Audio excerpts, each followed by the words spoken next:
कृष्ण कृष्ण कृष्ण हरे हरे, हरे राम राम राम हरे हरे, हरे कृष्ण कृष्ण कृष्ण हरे हरे, हरे राम राम हरे हरे, हरे कृष्ण कृष्ण कृष्ण हरे हरे, हरे राम राम हरे हरे, हरे कृष्ण कृष्ण कृष्ण हरे हरे, हरे राम राम हरे हरे, हरे कृष्ण कृष्ण कृष्ण हरे हरे, हरे राम राम हरे हरे, हरे कृष्ण कृष्ण कृष्ण हरे हरे, हरे राम राम हरे हरे, हरे कृष्ण कृष्ण कृष्ण हरे हरे, हरे राम राम हरे हरे, हरे कृष्ण कृष्ण कृष्ण हरे हरे, हरे राम राम हरे हरे, हरे कृष्ण कृष्ण कृष्ण हरे हरे, हरे राम राम हरे हरे, हरे कृष्ण कृष्ण कृष्ण हरे हरे, हरे राम राम हरे हरे, हरे कृष्ण कृष्ण कृष्ण हरे हरे, हरे राम हरे हरे, हरे कृष्ण कृष्ण कृष्ण हरे हरे, हरे राम हरे हरे, हरे कृष्ण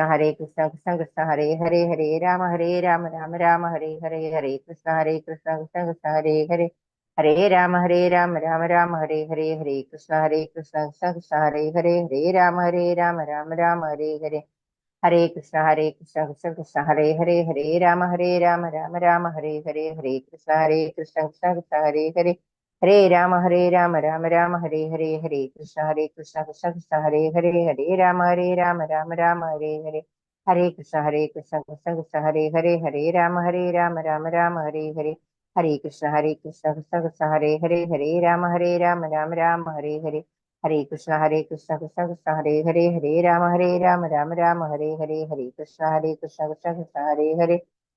राम हरे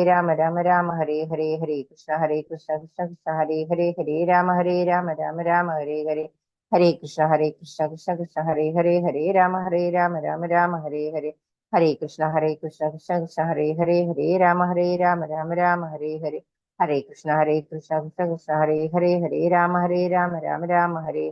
हरे कृष्ण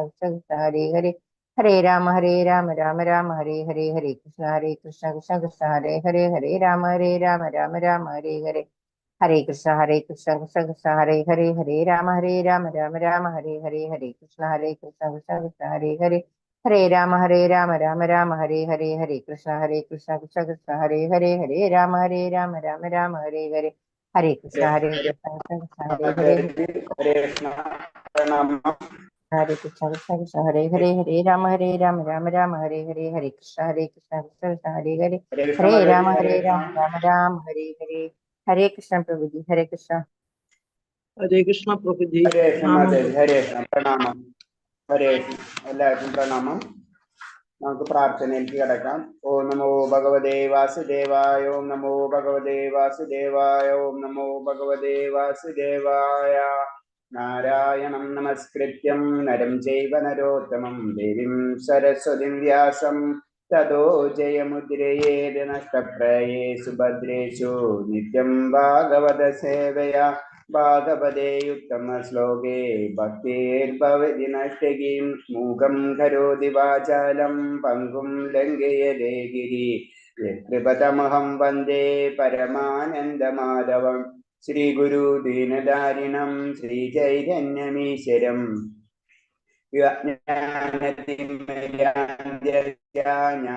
ജ്ഞാനാഞ്ജലശലാകയാ ചക്ഷുർമിലിതം യേന തസ്മൈ ശ്രീഗുരുവേ നമഃ.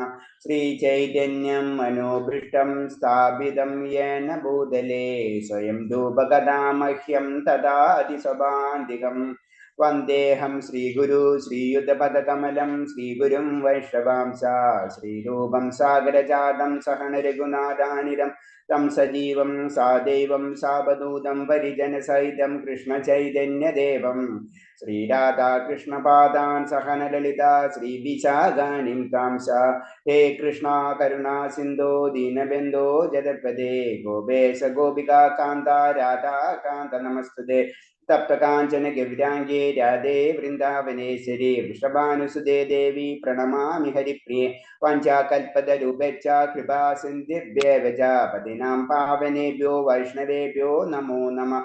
നമോ വിഷ്ണുപാദായ കൃഷ്ണപ്രേഷ്ഠായ ഭൂതലേ ശ്രീമതേ ഭക്തിവേദാന്ത സ്വാമിന്നിധി നാമിനെ നമസ്തേ സാരസ്വദേവേ ഗൗരവാണി പ്രചാരിണേ നിർവിശേഷ ശൂന്യവാദി പാശ്ചാത്യദേശധാരിണേ जय श्री कृष्ण चैतन्य प्रभु नित्यानंद श्री अद्वैत गदाधर श्रीवासादि गौर भक्त वृंद हरे कृष्णा कृष्ण कृष्ण हरे हरे हरे राम राम राम हरे हरे हरे कृष्णा कृष्ण कृष्ण हरे हरे हरे राम राम राम हरे हरे हरे कृष्णा कृष्ण कृष्ण हरे हरे हरे राम राम राम हरे हरे हरे कृष्ण प्रभात की जय गुरुदेव की जय आनंद गौरी वैष्णव भक्त की जय हरे कृष्ण ഞാൻ പറയുന്നത് ക്ലിയർ ആവുന്നുണ്ടല്ലേ മഴയാണ് നല്ല ഇവിടെ ചുറ്റും അതാ ശബ്ദം കേൾക്കുന്നുണ്ടോ ഇടയ്ക്ക് ചെറിയ ബ്രേക്ക് ഉണ്ട് പ്രഭു. ചെറിയ ബ്രേക്ക് ഉണ്ട് അല്ലേ ഹരേ കൃഷ്ണ അത് ഫുള്ള് ബ്രേക്ക് വരണമെങ്കിൽ പറയണം കേട്ടാ നല്ല മഴയാണ് അപ്പൊ സിഗ്നലിന് പ്രോബ്ലം വരാം പിന്നെ ശബ്ദത്തിന് ഡിസ്റ്റർബൻസ് വരാം എന്തെങ്കിലും പറയണം ഓക്കെ നമ്മൾ ഇന്നലെ എടുത്ത ശ്ലോകത്തിലായിരുന്നു ഓർമ്മയുണ്ടോ എത്രാമത്തെ ശ്ലോകം വരെ ആയി നമ്മള് 16 അല്ലേ 16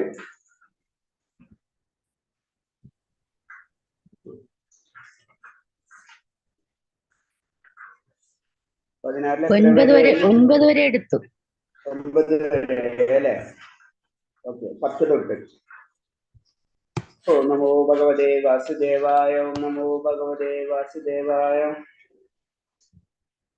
ഹരേ കൃഷ്ണ 10ാമത്തെ ശ്ലോകം കഴിച്ചുള്ള ആരെന്ന് വെക്കുന്ന വെച്ച് കഴിഞ്ഞാൽ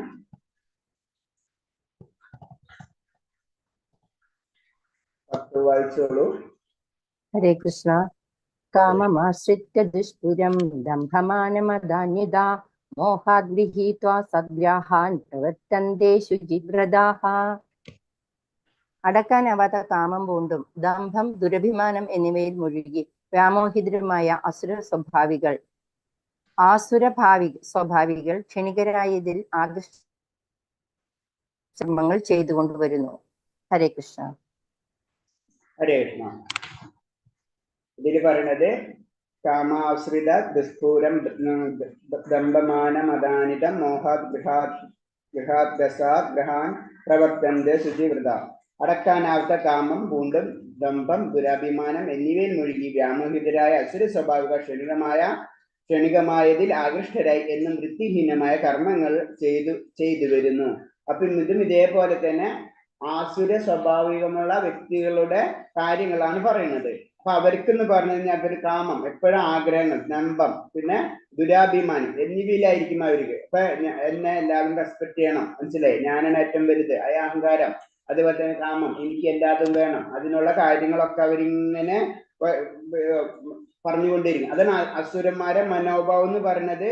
അങ്ങനെയായിരിക്കും അവർക്ക് ഒരിക്കലും തൃപ്തി വരാതായിരിക്കും. അത് എപ്പോഴും എന്ത് കാര്യം ചെയ്താലും തൃപ്തി വരില്ല അവർക്ക്. ഇങ്ങനത്തെ കാര്യങ്ങളിൽ വരുമ്പോഴാണ് അസുര ഗുണമുള്ളവരെന്ന് പറയുന്നത്. അവരെന്താ പറയുന്നത് സ്വയം കീർത്തനങ്ങൾ ഉണ്ടാക്കി വാഴ്ത്തുന്നു. അവർ ലൈംഗിക ആസ്വാദനത്തിലും ധനസമ്പാദനത്തിലും അധികം ആകൃഷ്ടരായിത്തീരുന്നു. അപ്പൊ അതാണ് ഇവർക്ക് നിറഞ്ഞ ലൈംഗികമായ ആസ്വാദനവും ധനസമ്പാദനവും എന്നാണ് ഹിരണ്യകശിപു. അതാണ് അതിന്റെ കറക്റ്റ് ഗ്രേഡ്. ഹിരണ്യ എന്ന് പറഞ്ഞു കഴിഞ്ഞാൽ ധനം അല്ലെങ്കിൽ സ്വർണം, കശിപു എന്ന് പറഞ്ഞാൽ കിടക്ക. അപ്പൊ അതാണ് അത് മാത്രമായിരിക്കും ഇവർക്ക് കൂടുതൽ ചിന്ത വരുന്ന പറയുന്നത്. അതാണ് അസുരന്മാരുടെ സ്വഭാവങ്ങൾ. അപ്പൊ അതിൽ പറഞ്ഞ അശുചിപ്രത മലിനമായ ശീലങ്ങൾ എന്നാ പറഞ്ഞ ഈ മലിനമായ ശീലങ്ങൾ വരുന്നതാണ് ഇതൊക്കെ. അപ്പൊ ഇതിൽ മലിനമായിട്ടുള്ള ശീലങ്ങളിൽ നമ്മൾ ഇതിൽ പറയുമ്പോൾ 4 കാര്യങ്ങളാണ് നമ്മൾ ഇമ്പോർട്ടന്റ് ആയിട്ട് പറഞ്ഞത്. അതായത് മദ്യം, സ്ത്രീകൾ, ചൂതുകളി, മാംസഭോജനം ഇതാണ് എന്നിവ മാത്രമാണ് അസുര പ്രകൃതിക്കാരെ ആകർഷിക്കുന്നത്. അപ്പൊ അതാണ് നമ്മൾ ഈ 4 നമ്മൾ നിർത്തണം. അപ്പൊ നമ്മൾ ആസുര ഗുണങ്ങളിൽ നിന്ന് വിടുള്ളൂ. അതേവരെ നമ്മൾ ആസുര ഗുണങ്ങളിൽ എത്തും. അപ്പൊ ആസുര ഗുണങ്ങളിൽ വിടണം എന്ന് വെച്ചാൽ ഈ 4 യമ നിയമങ്ങളാണ് നമ്മൾ പതുക്കെ ഫോളോ ചെയ്യണം, സ്റ്റാർട്ട് ചെയ്യണം എന്ന് പറഞ്ഞു. മദ്യം, സ്ത്രീകൾ, ചൂതുകളി, മാംസഭോജനം. അപ്പൊ മദ്യം എന്ന് പറയുമ്പോൾ നമുക്കറിയാം മദ്യം എന്ന് പറയുമ്പോൾ നമ്മളെ തപസ് അത് ലഹരി പദാർത്ഥങ്ങളെ ഗ്രൂപ്പിലാണ് വരുന്നത്. അത് വരുമ്പോൾ എല്ലാതും നമുക്ക് തപസ്. സ്ത്രീകൾ എന്ന് പറയുമ്പോൾ സ്ത്രീകൾ പുരുഷന്മാർ ആരായാലും കാരണം അവിഹിത ബന്ധം അതാണ് അതുകൊണ്ട് ഉദ്ദേശിക്കുന്നത്. അപ്പൊ അവിടെ വരുമ്പോൾ എന്താണെന്ന് വെച്ച് കഴിഞ്ഞാൽ വിവാഹം ഓക്കെ, പക്ഷെ അവിഹിത ബന്ധങ്ങളിലേക്ക് പോകുമ്പോൾ നമ്മുടെ പരിശുദ്ധിയാണ് നമ്മളെ നഷ്ടപ്പെടുന്നത്. ചൂതുകളി എന്ന് പറയുമ്പോൾ എൻ്റെ ആയിട്ട് പറയുമ്പോൾ എല്ലാ തരമുള്ള അനധികൃത ധനസമ്പാദനം നമുക്ക് പറയാം. കാരണം എന്ന് വെച്ചാൽ അതിലൂടെ ചതിയാണ് നമ്മളെ മനസ്സിൽ വളരുന്നത്. അത് നമ്മൾ നിർത്തണം. പിന്നെ മാംസഭോജനം എന്ന് പറയുമ്പോൾ നമ്മളെ എല്ലാ തരം മാംസങ്ങളും ഭക്ഷിക്കുന്നത് ഒഴിവാക്കണം. കാരണം എന്താ വെച്ചാൽ അതിൽ നിന്ന് നമ്മളെ കരുണ മാറും, കരുണ കിട്ടില്ല. ഈ 4 കാര്യങ്ങളാണ് നമ്മുടെ യമ നിയമങ്ങൾ എന്ന് പറഞ്ഞത്. അപ്പൊ ഈ 4 യമ നിയമങ്ങൾ നമ്മൾ പരിപാലിക്കുമ്പോഴാണ് നമ്മൾ ആസുര ഗുണങ്ങളിൽ നിന്ന് ദൈവിക ഗുണങ്ങളിലേക്ക് പതുക്കെ പതുക്കെ നമുക്ക് മാറാൻ കഴിയുന്നത്. അതാണ് നമ്മൾ ആദ്യം നാമജപം ചെയ്യണം. പിന്നെ കുറച്ചൊരു 5-6 മാസം കഴിയുമ്പോഴേക്കും പതുക്കെ പതുക്കെ നമ്മൾ ഓരോന്നോരോന്ന് വിടണം. പതുക്കെ നമ്മൾ അതിലേക്ക് വരും. നമ്മൾ അതിന് സ്പെഷ്യലായിട്ട് ട്രെയിനിങ് ചെയ്യേണ്ട ആവശ്യമില്ല. പക്ഷെ എന്നിരുന്നാലും നമ്മളായ ഒരു ഇന്റൻഷൻ നമ്മളേക്ക് ഉണ്ടാവണം. അതാണ് അതില് ഇതിന്റെ ഒക്കെ പ്രോബ്ലംസ് ആണ്. പിന്നെയും കുറച്ചും കൂടെ ഉയർന്നു വരുമ്പോഴാണ് നമ്മൾ കാപ്പി, ചായ, അതേപോലെ തന്നെ മറ്റുള്ള ഉള്ളി, വെളുത്തുള്ളി ഇതൊക്കെ ഇങ്ങനെ പതുക്കെ പിന്നെയും ഇങ്ങനെ വരുമ്പോഴാണ് അങ്ങനെ സ്റ്റെപ്പായിട്ട് നമുക്ക് മാറണം. അപ്പോഴും നമ്മളെ ശരീരമായാലും മനസ്സുമായും നമ്മൾ 100% പ്യൂരിഫിക്കേഷൻ സ്റ്റേജിലേക്ക് പോകും. അപ്പൊ അവിടെ നിന്ന് വന്നു കഴിഞ്ഞാല് നമ്മൾ മനുഷ്യൻ എന്നുള്ളൊരു കൺസെപ്റ്റിലേക്ക് നമ്മൾ എത്തുള്ളൂ എന്നാ പറയുന്നത്. പക്ഷെ അത് വെച്ചിട്ട് നമ്മൾ അതിന് ടെൻഷൻ അടിക്കേണ്ട ആവശ്യമില്ല. എനിക്ക് അത് ചെയ്യാൻ പറ്റുന്നില്ല. പിന്നെ അങ്ങനെ വരുമ്പോഴാണ് പിന്നെ നമ്മളെ കുടുംബങ്ങളിൽ ആദ്യം നമ്മൾ ശുദ്ധീകരിക്കും. പിന്നെ കുടുംബങ്ങളിൽ ഇപ്പം നമ്മളെ പ്രഭുക്കന്മാരാണെങ്കിലും അല്ലെങ്കിൽ മാതാജിമാരാണെങ്കിലും അവരും പതുക്കെ ഇതിലേക്ക് വരും. അതെന്ന് പറഞ്ഞാൽ അവരെ കൊണ്ട് ചെയ്യാൻ പറ്റാവുന്ന വെച്ചാൽ അവരെ കൊണ്ട് ഒരു പ്രാവശ്യമെങ്കിലും നാമം ജപിക്കാൻ നമ്മൾ ശ്രമിക്കുക. നമ്മളായാൽ മാത്രം വരെ അവര്. അപ്പൊ അവർക്ക് അത് ചിലപ്പോൾ ചെയ്യാൻ പറ്റുന്നെങ്കിൽ അവരെ അധികം നമ്മള് പോസ്റ്റ് ചെയ്യേണ്ട ആവശ്യമില്ല. അത് നമ്മൾ ശ്രദ്ധിക്കണം. അത് നമ്മളെ കൂടുതൽ പ്രശ്നങ്ങൾ സൃഷ്ടിക്കുള്ളൂ. അത് കാരണം നമ്മൾ ചെയ്യേണ്ടത് നമ്മൾ ചെയ്യുക. അതിൽ കൂടെ നമ്മൾ ഇത് പതുക്കെ ഒഴിവാക്കാൻ ശ്രമിക്കുക. അപ്പൊ ഇൻഡയറക്റ്റ് വേയില് അവരും ആ പാർട്ടിയിലേക്ക് ഇങ്ങനെ വന്നുകൊള്ളും. ഒറ്റയടിക്ക് ഞാൻ ചെയ്യുന്നുണ്ടല്ലോ എന്ന് വിചാരിച്ചിട്ട് അത് നമ്മളെ നിവർത്തില്ല. ഓരോരുത്തർക്കും ഓരോ കർമ്മബന്ധനങ്ങൾ ഉണ്ടാവും. നമുക്ക് ഒറ്റയടിക്ക് കർമ്മബന്ധനങ്ങൾ അയക്കാനുള്ള കഴിവ് നമ്മളെത്തിയില്ല. നമ്മള് നാരദ മഹർഷിയോ അല്ലെങ്കിൽ വലിയ വലിയ ആചാര്യന്മാരോ അല്ല. അത് നമ്മൾ എപ്പോഴും ശ്രദ്ധിക്കണം. നമ്മൾ തന്നെയാണ് നമ്മൾ ആദ്യം ഉദ്ധരിക്കേണ്ടത്. അതിനുശേഷമായിരിക്കണം മറ്റുള്ളവരെ നമ്മൾ ഉദ്ധരിക്കേണ്ടത്. നമുക്ക് ഉദ്ധരിക്കാം, ഭഗവാന്റെ കാര്യങ്ങളൊക്കെ പറഞ്ഞു കൊടുക്കാം. പക്ഷെ അവരൊരിക്കലും അധികം സ്ട്രെസ് ചെയ്യേണ്ട ആവശ്യമില്ല. കാരണം സ്ട്രെസ് ചെയ്യുന്നതോടുകൂടി ചെന്ന് ചിലപ്പോൾ അവര് ഉള്ളതടക്കം ചിലപ്പോൾ പോകും. അവർക്കെങ്കിലും ഇങ്ങനെ ഡെവലപ്പായി വരുന്നത് തന്നെ ചിലപ്പോൾ ഇതിൽ പോകും. അപ്പൊ അത് തന്നെ ശ്രദ്ധിക്കണം. നമ്മൾ ഒരിക്കലും പതുക്കെ നാമം ജപിക്കാനൊക്കെ പറയാന്നല്ലാണ്ട് നാളെ തൊട്ട് നാമം ജപിച്ചിട്ടില്ലെങ്കിൽ ചായ കിട്ടില്ല, ഭക്ഷണം കിട്ടില്ല, അങ്ങനെ ആയ ലെവലിൽ ആ നിർബന്ധങ്ങൾ നമ്മൾ ഒരിക്കലും പാടില്ല ആ ഇനീഷ്യൽ സ്റ്റേജിൽ. പിന്നെ കുറച്ചും കൂടെ കഴിഞ്ഞ് നമ്മളായ പക്വത എത്തിക്കഴിഞ്ഞാൽ ഇപ്പൊ നമ്മളോടായാലും നമ്മളെ പിന്നെ ആചാര്യന്മാരെല്ലാവരും പിന്നെ സ്ട്രിക്ട് റൂൾസാ ആദ്യം. അതിന് നമ്മൾ ഇതിൽ സോഫ്റ്റ് ഉണ്ട് ഹാർഡ് ഉണ്ടെന്ന് പറഞ്ഞതിന്റെ കാരണം ആദ്യമൊക്കെ വളരെ സോഫ്റ്റിലായിരിക്കും കാര്യങ്ങൾ പറയാം. പിന്നീട് നമ്മൾ ഈ കാര്യം ഇൻട്രസ്റ്റ് ആയി നമ്മൾ അത് വേണം എന്ന് വിചാരിക്കുമ്പോൾ അതിന്റെ റൂൾസുകൾ കുറച്ചും കൂടെ സ്ട്രിക്റ്റ് ചെയ്തിട്ട് അത് ഫോളോ ചെയ്യാൻ പറയും. അപ്പൊ അതാണ് അതിന്റെ ഒരു സീക്വൻസ്. നമുക്കറിയാം, നമ്മൾ സ്റ്റുഡൻസ് ആകുമ്പോൾ ആദ്യം ടീച്ചർ നല്ല രീതിയിൽ പറയും. പിന്നെ പതുക്കെ നമ്മളോട് ആ റൂൾസ് സ്ട്രിക്റ്റ് ചെയ്യണ പോലെ തന്നെയാണ് ഭക്തിയിലും അങ്ങനെ തന്നെയാണ്. അപ്പൊ ആദ്യം നമ്മൾ അങ്ങനെ ശ്രദ്ധിക്കണം. അല്ലെങ്കിൽ നമ്മളെ പ്രശ്നങ്ങൾ വെറുതെ അനാവശ്യമായിട്ടുള്ള കാര്യങ്ങളൊക്കെ സംഭവിക്കാം. അപ്പൊ അതൊക്കെ ശ്രദ്ധിക്കണം. നമുക്ക് ഭക്തിന് വേണ്ടത് വേറെ ഒന്നുമല്ല. അടുത്ത ശ്ലോകം വായിച്ചോളൂ, 11ഉം 12ഉം. ഹരേ കൃഷ്ണ. ഹരേ കൃഷ്ണ. ചിന്താമപരിമേയാം ച പ്രളയന്താമുപാശ്രിതാം കാമോപഭോഗപരമായേതാവതിഥി നിശ്ചിതാം ആശാപാശാശതൈർബദ്ധ കാമക്രോധപരായണാം ഈഹന്തേ കാമഭോഗാർത്ഥം അന്യായേനാർത്ഥ സഞ്ചയാൻ. വിവർത്തനം. ഇന്ദ്രിയ സന്ദർപ്പണമാണ് മാനുഷിക സംസ്കാരത്തിന്റെ പ്രാധാന്യ വശ്യമെന്ന് അവർ കരുതുന്നു. അക്കാരണത്താൽ ജീവിതാവസാനം വരെയും അളവറ്റ വ്യാകുലതയോടെ കഴിഞ്ഞുകൂടേണ്ടതായും വരുന്നു. അനേകായിരം ആഗ്രഹങ്ങളുടെ വലക്കെട്ടിൽ അകപ്പെട്ട് കാമക്രോധങ്ങൾക്ക് അധീനരായി സുഖഭോഗങ്ങൾക്കായി അന്യായമായിട്ടെങ്കിലും അവർ ധനം സമ്പാദിക്കുന്നു. ഹരേ കൃഷ്ണ. ഹരേ കൃഷ്ണ. ഇതില് ചിന്താമപരിമേയം ച പ്രളയാന്തമുപാശ്രിതാ കാമം കാമഭോഗ പരമാ ഏതാവതി നിശ്ചയ ആശാപശതൈർബദ്ധ കാമക്രോധപരായണ ഈഹതേ കാമഭോഗാർത്ഥ മന്യോയാനാർത്ഥ സഞ്ചയാൻ. ഇന്ദ്രിയ സന്ദർപ്പണത്തിന് മനുഷ്യ സംസ്കാരത്തിന്റെ പ്രാധാന്യം ആവശ്യമെന്ന് അവർ കരുതുന്നു. അക്കാരണത്തിൽ ജീവിത അവസാനം വരും അളവറ്റ വ്യാകുലതയോടെ കഴിഞ്ഞുകൂടേണ്ടതായി വരുന്നു. അതായത് ഇന്ദ്രിയങ്ങളുടെ സന്തോഷം നമ്മൾ ശ്രദ്ധിക്കുക. നമ്മുടെ സന്തോഷം എന്നല്ല പറഞ്ഞത്, ഇന്ദ്രിയങ്ങളുടെ സന്തോഷം എന്നാണ് പറഞ്ഞത്. അപ്പൊ ഇന്ദ്രിയങ്ങളുടെ സന്തോഷമാണ് മനുഷ്യ സംസ്കാരം. നമ്മൾ ജീവിക്കുന്നത് ഇന്ദ്രിയങ്ങളെ സന്തോഷിപ്പിക്കാൻ വേണ്ടി മാത്രമാണെന്നായിരിക്കും അസൂര്യ സ്വഭാവികളുടെ ചിന്ത.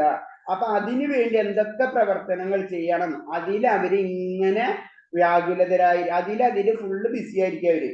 അപ്പൊ അതുകൊണ്ട് അവർക്ക് പല പല പ്രശ്നങ്ങളൊക്കെ വന്നുകൊണ്ടിരിക്കും. അതാണ് പറയുന്നത്.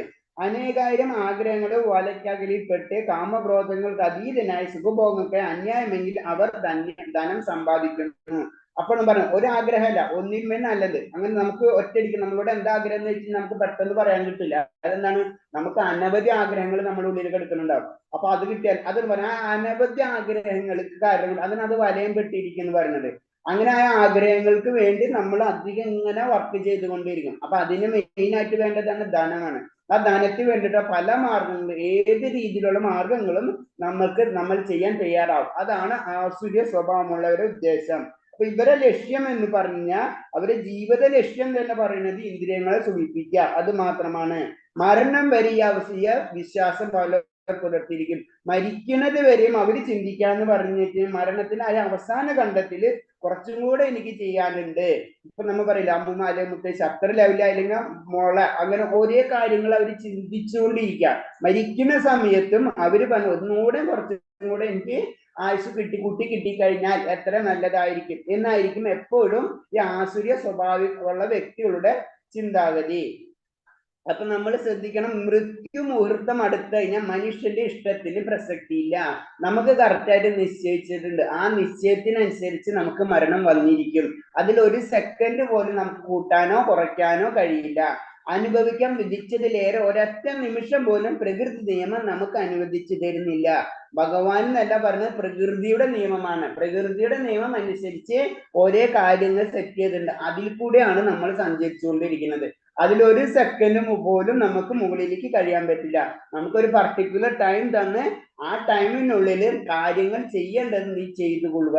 അതാണ് വളരെ സിമ്പിൾ. നിനക്കൊരു ടൈം തന്ന് ചെയ്യാനുള്ള കാര്യങ്ങളും നിനക്ക് ഫിക്സ് ചെയ്ത് തന്നു. നിനക്ക് ശരീരം തന്നു, നിനക്ക് ആത്മാവ് തന്നു, ചെയ്യേണ്ട സാഹചര്യങ്ങൾ മുഴുവനും തന്നു, നിനക്കൊരു ടൈമും ഫിക്സ് ചെയ്ത് തന്നു.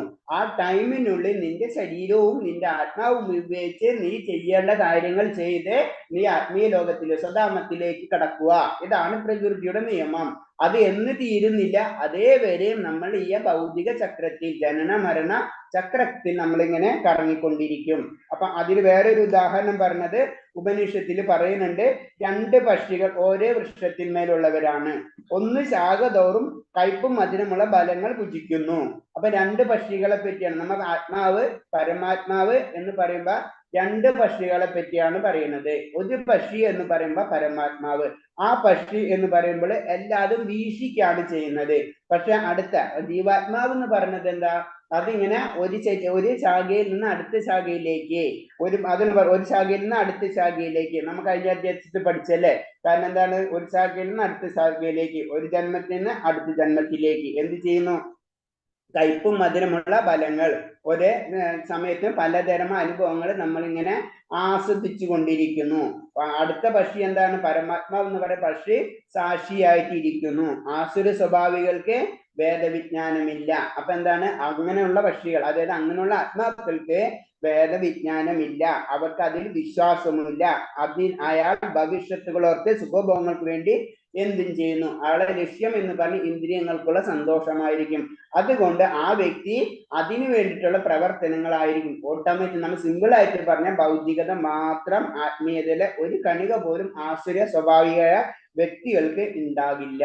അപ്പൊ നമ്മള് പതുക്കെ നമ്മളെ ലെവലിൽ പറയുമ്പോ നമ്മ ആസുര സ്വഭാവം, നമ്മൾ ഇന്നലെ പറഞ്ഞു, നമ്മുടെ ഉള്ളിൽ എല്ലാവരുടെ ഉള്ളിലും ദൈവിക ഗുണങ്ങളുണ്ട്, അതേപോലെ തന്നെ ആത്മീയ ഗുണങ്ങളുമുണ്ട്. അതാണ് നമ്മൾ കശ്യപ മഹർഷി 2 പുത്രന്മാർ എന്ന് പറയുമ്പോൾ, 2 ഭാര്യന്മാരിലെ പുത്രന്മാരെന്ന് പറയുമ്പോൾ തന്നെ നമുക്ക് ആ കൺസെപ്റ്റ് മനസ്സിലാവും. ഇത് രണ്ടും ഒരു വ്യക്തിയിൽ നിന്ന് വന്നിട്ടുള്ളതാണ്.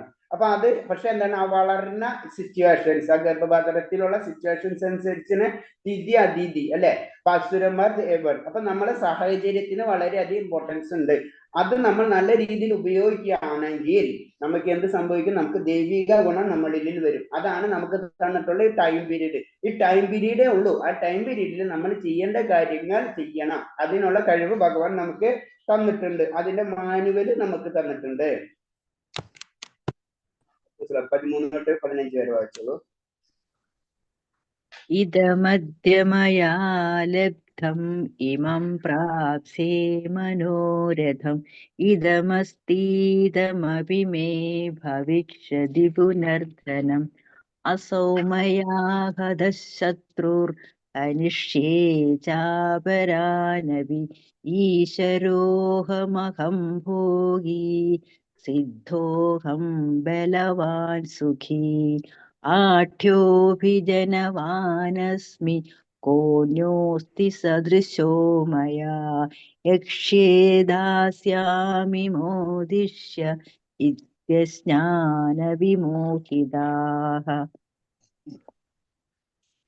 ആസുര സ്വഭാവി ഇങ്ങനെ വിചാരിക്കും, എനിക്കിന്ന് ഇത്രയേറെ ധനമുണ്ട്, എന്റെ പദ്ധതികൾ അനുസരിച്ച് ഞാൻ ഇനിയും ധനം ആർജിക്കും. ഇത്രയേറെ ധനം എനിക്ക് ഇപ്പോഴുണ്ട്, അത് ഭാവിയിൽ കൂടി വരികയും ചെയ്യും. അയാൾ എന്റെ ശത്രുവാണ്, ഞാൻ അയാളെ കൊന്നു ഇനിയുള്ള ശത്രുക്കളെയും ഞാൻ കൊല്ലും. ഞാൻ എല്ലാത്തിന്റെയും ഉടമയാണ്, ഞാൻ സുഖിയാണ്, എല്ലാം തികഞ്ഞവനും ബലവാനും സന്തുഷ്ടവനും സമ്പന്നനുമാണ്. കുലീനായ ബന്ധുക്കൾ എനിക്കുണ്ട്, എന്നോളം ശക്തിവാനും സന്തോഷവാനുമാര് ആരുണ്ട്? ഞാൻ യാഗങ്ങൾ അനുഷ്ഠിക്കും, ദാനം ചെയ്യും, സന്തോഷിക്കും എന്നെല്ലാം ഓർത്ത് അവർ അജ്ഞാനത്തിൽ മോഹിതമാകുന്നു. ഹരേ കൃഷ്ണ. അപ്പൊ ഇതില് പറയുന്നത് അസുര സ്വഭാവം കൂടെ അവരെ ചിന്താഗതിനെ പറ്റി പറയുന്നതാണ്. ഇന്ന് എനിക്ക് ഇത്രയേറെ ധനമുണ്ട്, അതായത് എന്തെങ്കിലും കുറച്ച് കിട്ടിയാലും അവർ ചിന്തിക്കുക അത് എനിക്കാണ് ഏറ്റവും കൂടുതൽ എന്നുള്ള ചിന്താഗതി. അവർ എന്റെ പദ്ധതിക്കനുസരിച്ച് ഞാൻ ഇനിയും ധനം ആർജിക്കും. അപ്പൊ എന്താണ്, അവർക്ക് കുറെ പ്ലാനിങ് ഉണ്ടാവും. അതായത് ആഗ്രഹങ്ങൾ കംപ്ലീറ്റ് ആവില്ല. അപ്പൊ അതിനനുസരിച്ച് കുറെ പ്ലാനിങ് ചെയ്യും. അപ്പൊ ഇത്രയേറെ ധനം, അപ്പൊ അങ്ങനെ കുറെ ധനം എനിക്കുണ്ട്, അത് ഭാവിയിൽ കൂട്ടണം, പിന്നെ ഞാൻ എനിക്കുണ്ടാകുന്ന ശത്രുക്കളെല്ലാം ഞാൻ വധിച്ചിരിക്കും. അല്ലാതെ അതേപോലെ തന്നെ ഞാനിപ്പോ സന്തുഷ്ടനാണ്, എല്ലാത്തിനും ബലവാനും സന്തുഷ്ടനും സമ്പന്നനുമാണ്, ഞാൻ എന്തൊരു സംഭവം ആണെന്നുള്ള ചിന്താഗതി അവർക്ക് ഉണ്ടാവും. കുലീനമായ ബന്ധുക്കൾ, അപ്പൊ ബന്ധുക്കളുണ്ടാവും, ബന്ധുമിത്രാദികൾ, ഇതൊക്കെ ഉണ്ടാവും. ഇതൊക്കെ ഞാൻ ഉണ്ടാക്കിയതാണെന്നുള്ള ചിന്താഗതി ആയിരിക്കും. ഇതൊക്കെ എന്റെ കഴിവിനാൽ ഞാൻ ഡെവലപ്പ് ചെയ്തതാണ് എന്നൊരു ചിന്താഗതി എപ്പോഴും ഈ ഭാസുര സ്വഭാവമുള്ളവർക്ക് ഉണ്ടാവും. ഞാൻ യാഗങ്ങൾ അനുഷ്ഠിക്കും. അപ്പൊ യാഗം എന്ന് പറയുമ്പോ തന്നെ നമുക്ക് പറയാം, അത് ചെയ്യുന്നത് തന്നെ, അതായത് ഭഗവാന്റെ കാര്യങ്ങൾ, അതായത് പൂജാവിധികൾ നമ്മൾ പറഞ്ഞില്ല, കർമ്മകാണ്ഡത്തിൽ വരുന്ന ആ സെക്ഷൻ ചെയ്യുന്നത് തന്നെ എനിക്ക് എന്തിനോ വേണ്ടി മാത്രമാണ്, അതിനു വേണ്ടി മാത്രമാണ് അത് അനുഷ്ഠാനങ്ങൾ ചെയ്യുന്നത്. ദാനം ചെയ്യുന്നത് അതിനു വേണ്ടിയാണ്. 10 പേരെ അറിയാം ഞാൻ വലിയ ദാനം ചെയ്യുന്ന വ്യക്തിയാണെന്ന് മനസ്സിലാക്കുക, അങ്ങനെയൊക്കെ രീതി. അങ്ങനെ ഇതൊക്കെ ആലോചിച്ചിട്ട് അവർ അജ്ഞാനത്തിൽ മോഹിതരാകുന്നു. ഇതാണ് അജ്ഞാനം എന്ന് പറയുന്നത്. ധനം നേടാനായി എന്ത് അധാർമ്മിക കൃത്യങ്ങളും നടത്താൻ മടിക്കില്ല. ധനത്തിന് വേണ്ടി എന്ത് കാര്യങ്ങളും അവർ ചെയ്തിരിക്കും. പക്ഷെ ഒരു സത്യമുണ്ട്, അത് അവരറിയുന്നില്ല എന്ന് പറഞ്ഞത്. ഈ നേട്ടങ്ങൾക്ക് കാരണം തന്റെ മുൻജന്മ സുഹൃത്തമാണെന്ന് അറിഞ്ഞുകൂടാ. അതാണ് കാര്യം. നമുക്ക് കിട്ടിയിട്ടുള്ള നമ്മുടെ കിട്ടിയിട്ടുള്ള ഈ ഭാഗ്യങ്ങൾ, അതിന്റെ കാരണങ്ങൾ എല്ലാതും നമ്മുടെ മുൻജന്മ സുഹൃത്തമാണ്. ഈ കാര്യം അവർക്ക് മനസ്സിലാവില്ല. തനിക്ക് അങ്ങനെ ധനം സമ്പാദിച്ചു കൂട്ടാൻ അവസരം കിട്ടിയെന്നല്ലാതെ അതിന് പിന്നിലുള്ള കാരണം അവർക്ക് ചിന്തിച്ചിട്ടില്ല. നമുക്ക് ധനം, അതുപോലെ സൗന്ദര്യം, സമ്പത്ത്, വിദ്യാഭ്യാസം, ഉത്കൃഷ്ട കുലത്തിൽ ജനിക്കുക, ഇതൊക്കെ എന്ന് പറഞ്ഞത് നമ്മളെ മുൻജന്മ സുഹൃത്തും കൊണ്ട് നമുക്ക് കിട്ടുന്നതാണ്. നമ്മൾ ഒരിക്കലും, അതായത് ഇതിൽ മുന്നണിയിലെത്തുകയും മുൻജന്മത്തിൽ സൽക്കരണം ഫലമായിട്ടാണെന്ന് അവർ മനസ്സിലാക്കിയില്ല. ഇതിന്റെ കാരണം, ഇതെങ്ങനെ നമുക്ക് ഈ സൗന്ദര്യമായാലും സമ്പത്തായാലും വിദ്യാഭ്യാസമാണെങ്കിലും ഉത്കൃഷ്ട കുലത്തിൽ എങ്ങനെ നമ്മൾ ജനിച്ചത്, ഇതിന്റെ കാരണം അവർക്കും ഒരിക്കലും മനസ്സിലാകില്ല. ഇവയൊക്കെ ആകസ്മികമായി വന്നു ചേരുന്നതോ അല്ലെങ്കിൽ തന്റെ കഴിവ് കൊണ്ട് നേടാവുന്നതോ ആണെന്നാണ് അസുര സ്വഭാവികൾ കരുതുന്നത്. ഇവരെ ചിന്താഗതി ഇതിങ്ങനെ തന്നെത്താനെ വരികയാണ്. മനസ്സിലായി? നമുക്ക് നമ്മുടെ ഒരേ കുലത്തിൽ ജനിക്കുന്നതും അതേപോലെ തന്നെ നമുക്ക് സമ്പത്തും അതേപോലെ വിദ്യാഭ്യാസവും അതേപോലെ തന്നെ സൗന്ദര്യം ഇതൊക്കെ തന്നെത്താനെ ആകസ്മികമായിട്ട് വരുന്നതാണെന്നാണ് ഇവര് ചിന്തിക്കുന്നത്. ഒരിക്കലും അവർ ചിന്തിക്കുന്നില്ല ജനങ്ങളുടെ സൗന്ദര്യത്തിനും വിദ്യാഭ്യാസത്തിലും മറ്റു കാണുന്ന വൈവിധ്യത്തിന് പിന്നിൽ ഏതെങ്കിലും ഒരു നിശ്ചിത നിയമമുണ്ടെന്ന് അവർക്ക് ബോധ്യപ്പെട്ടിട്ടില്ല. നമുക്ക് കിട്ടിയിട്ടുള്ള ഈ സൗഭാഗ്യങ്ങൾക്ക് കാരണം, അതായത് സൗന്ദര്യമാണെങ്കിലും വിദ്യാഭ്യാസമാണെങ്കിലും ഉന്നത ഗ്രഹങ്ങൾ മീൻസ് കുലങ്ങളിലാണെങ്കിലും നമ്മൾ ജന്മമെങ്കിൽ അതിന്റെ കാരണം ഭൗതിക പ്രകൃതിയുടെ ഒരു നിയമത്തിന്റെ കാരണം കൊണ്ടാണ്. ഇത് ഇവർക്ക് ഒരിക്കലും മനസ്സിലാക്കുന്നില്ല. ഇതാണ് പ്രശ്നം. അപ്പൊ ഇതിന്റെ ഒക്കെ ബേസിക് ആയിട്ട് ഇതിനൊരു കാരണമുണ്ട്. അപ്പൊ നമുക്ക് അങ്ങനത്തെ ഒരു ജന്മം കിട്ടിയിട്ടുണ്ടെങ്കിൽ തീർച്ചയായിട്ടും അടുത്തത് നമ്മൾ എന്താണ് ഭഗവാനിലേക്ക് കൂടുതൽ കേന്ദ്രീകരിക്കണം. അല്ലാണ്ട് കഴിഞ്ഞ ജന്മത്തിലെ കാര്യങ്ങൾ നമ്മൾ ഈ ജന്മത്തിൽ തീർക്കല്ല ചെയ്യേണ്ടത്. നമ്മൾ കഴിഞ്ഞ ജന്മത്തില് ചെയ്തിട്ടുള്ള ആത്മീയ കാര്യങ്ങൾ ഈ ജന്മത്തിൽ കൂട്ടിക്കൊണ്ടു പോകണം. അല്ലാതെ നമുക്ക് ഒരു കാര്യവും ആകസ്മികമായിട്ടല്ല വരുന്നത്. നമ്മൾ സാധാരണ രീതിയിൽ നമ്മുടെ ജീവിതത്തിൽ തന്നെ ശ്രദ്ധിച്ചാൽ അറിയാം, എല്ലാത്തിനും ഒരു കാരണം നമ്മൾ ശ്രദ്ധിച്ചാൽ അത് സംഭവിച്ചിട്ടുണ്ടാകും. ആ സമയത്ത് നമ്മളിപ്പോ സിമ്പിൾ ആയിട്ട് പറഞ്ഞപ്പോ ചില ഒരു വ്യക്തിനായിട്ടുള്ള ഒരു സന്തോഷത്തിന്റെ കാരണം എടുക്കാം. അപ്പൊ നമ്മൾ അത് ശരിക്കും അതിന്റെ ബാക്കിലേക്ക് റെഫറൻസ് ചെയ്ത് പോയി കഴിഞ്ഞാൽ അവിടെ ഒരു പോയിന്റിലെത്തും. ആ ഒരു കാരണം കൊണ്ടായിരിക്കും നമുക്ക് അവിടെ കണക്ട് ആവുന്നത്. അതുപോലെ തന്നെ ദുഃഖത്തിന്റെ ഒരു കാരണം എടുത്തു കഴിഞ്ഞാലും അത് എവിടെയെങ്കിലും ചെന്നൊരു കണക്ട് ആവുന്നു. അത് പറയാം അവിടെ പോകേണ്ട ആവശ്യം ഉണ്ടായിരുന്നു, വെറുതെ അവിടെ പോയി. നമ്മൾ സാധാരണ ജനറലായിട്ട് പറയുന്ന ഒരു കാര്യമാണ് അവിടെ. അപ്പൊ അവിടെ നിന്നാണ് സ്റ്റാർട്ട്. അത് എന്തുകൊണ്ട് സംഭവിച്ചു അതാണ് നമ്മൾ ചിന്തിക്കണം. അതാണ് ആചാര്യന്മാർ ചിന്തിച്ചിരുന്നത്. എന്തുകൊണ്ട് ഞാൻ മനുഷ്യനായി പിറവിയെടുത്തു, എന്റെ ലക്ഷ്യം എന്താണ്, എനിക്ക് എന്താണ് ഇങ്ങനൊക്കെ സംഭവിക്കുന്നത്. കാരണം നമ്മൾ സാധാരണ രീതിയിൽ സിമ്പിൾ ആയിട്ട് പറയുമ്പോൾ നമ്മൾ നല്ല രീതിയിൽ പോകായിരിക്കും, ചിലപ്പോൾ വളരെ വിഷമം വെച്ച് പോകണം, പെട്ടെന്നായിരിക്കും അപ്പ് ആൻഡ് ഡൗൺ വരുന്നത്. ഇത് എന്താണ് അതിന്റെ ഒരു പോയിന്റ്? അപ്പൊ അത് വരുമ്പോഴാണ് നമ്മൾ പറഞ്ഞിട്ടുള്ളത് നമുക്ക് വരുന്ന കർമ്മഫലങ്ങൾ അങ്ങനെ ആയിരിക്കും. ചില കർമ്മങ്ങൾ ചെയ്തിട്ടുണ്ട് ഫലം നമുക്ക് ഇപ്പൊ അനുഭവിക്കുന്നുണ്ടാവില്ല. ചില കർമ്മങ്ങളെ ഫലം നമ്മൾ ഇപ്പൊ അനുഭവിച്ചുകൊണ്ടിരിക്കുന്നതായിരിക്കും. ചില കർമ്മങ്ങളുടെ ഫലം നമ്മളെ അങ്കുരാവസ്ഥയിലായിരിക്കും, ബീജാവസ്ഥയിൽ കെടുക്കുന്നുണ്ടാവും. അപ്പൊ ഒരേ ടൈമിലല്ല. അതാണ് പറഞ്ഞ ചില സമയത്ത് ചില വ്യക്തികൾ പറയും ഞാൻ ഇത്തരം ഭഗവാനെ വിളിക്കുന്നുണ്ടല്ലോ, അണ്ട് ഭഗവാൻ എനിക്ക് അതൊന്നും ചെയ്തു തരുന്നില്ലല്ലോ. ചില വ്യക്തികൾ പറയും, അണ്ട് അവർ പറയും അപ്പുറത്തെ വ്യക്തി ആള് ഇത്രയും ഇതായിട്ട് ചെയ്തിട്ടും ആൾക്ക് വളരെ രീതിയിലാണ് നല്ല രീതിയിലാണ് പോകുന്നത്. ഇതൊക്കെ കാരണം എന്ന് പറഞ്ഞു കഴിഞ്ഞാല് ഓരോ വ്യക്തിയിലുമുള്ള മുൻജന്മ കാര്യങ്ങൾ നമുക്കറിയില്ല. അവരെവിടെ വെച്ച് നിർത്തി എവിടെ വെച്ച് തുടങ്ങുന്നത്, അവർ കഴിഞ്ഞ ജന്മത്തിൽ എന്താ ചെയ്തത്, ഈ ജന്മങ്ങൾ മുഴുവൻ കണ്ടിന്യൂസ് ആണ്. അത് ശരീരം മാത്രം മാറിക്കൊണ്ടിരിക്കുന്നുള്ളൂ.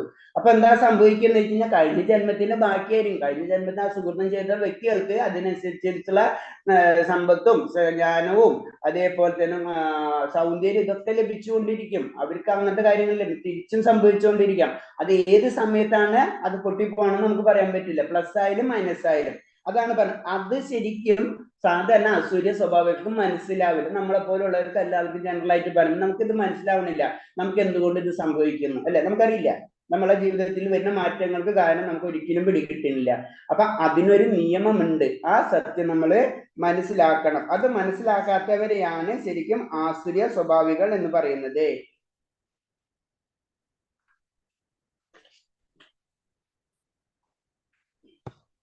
ഹരേ കൃഷ്ണ. അടുത്ത ശ്ലോകം വായിച്ചോളൂ.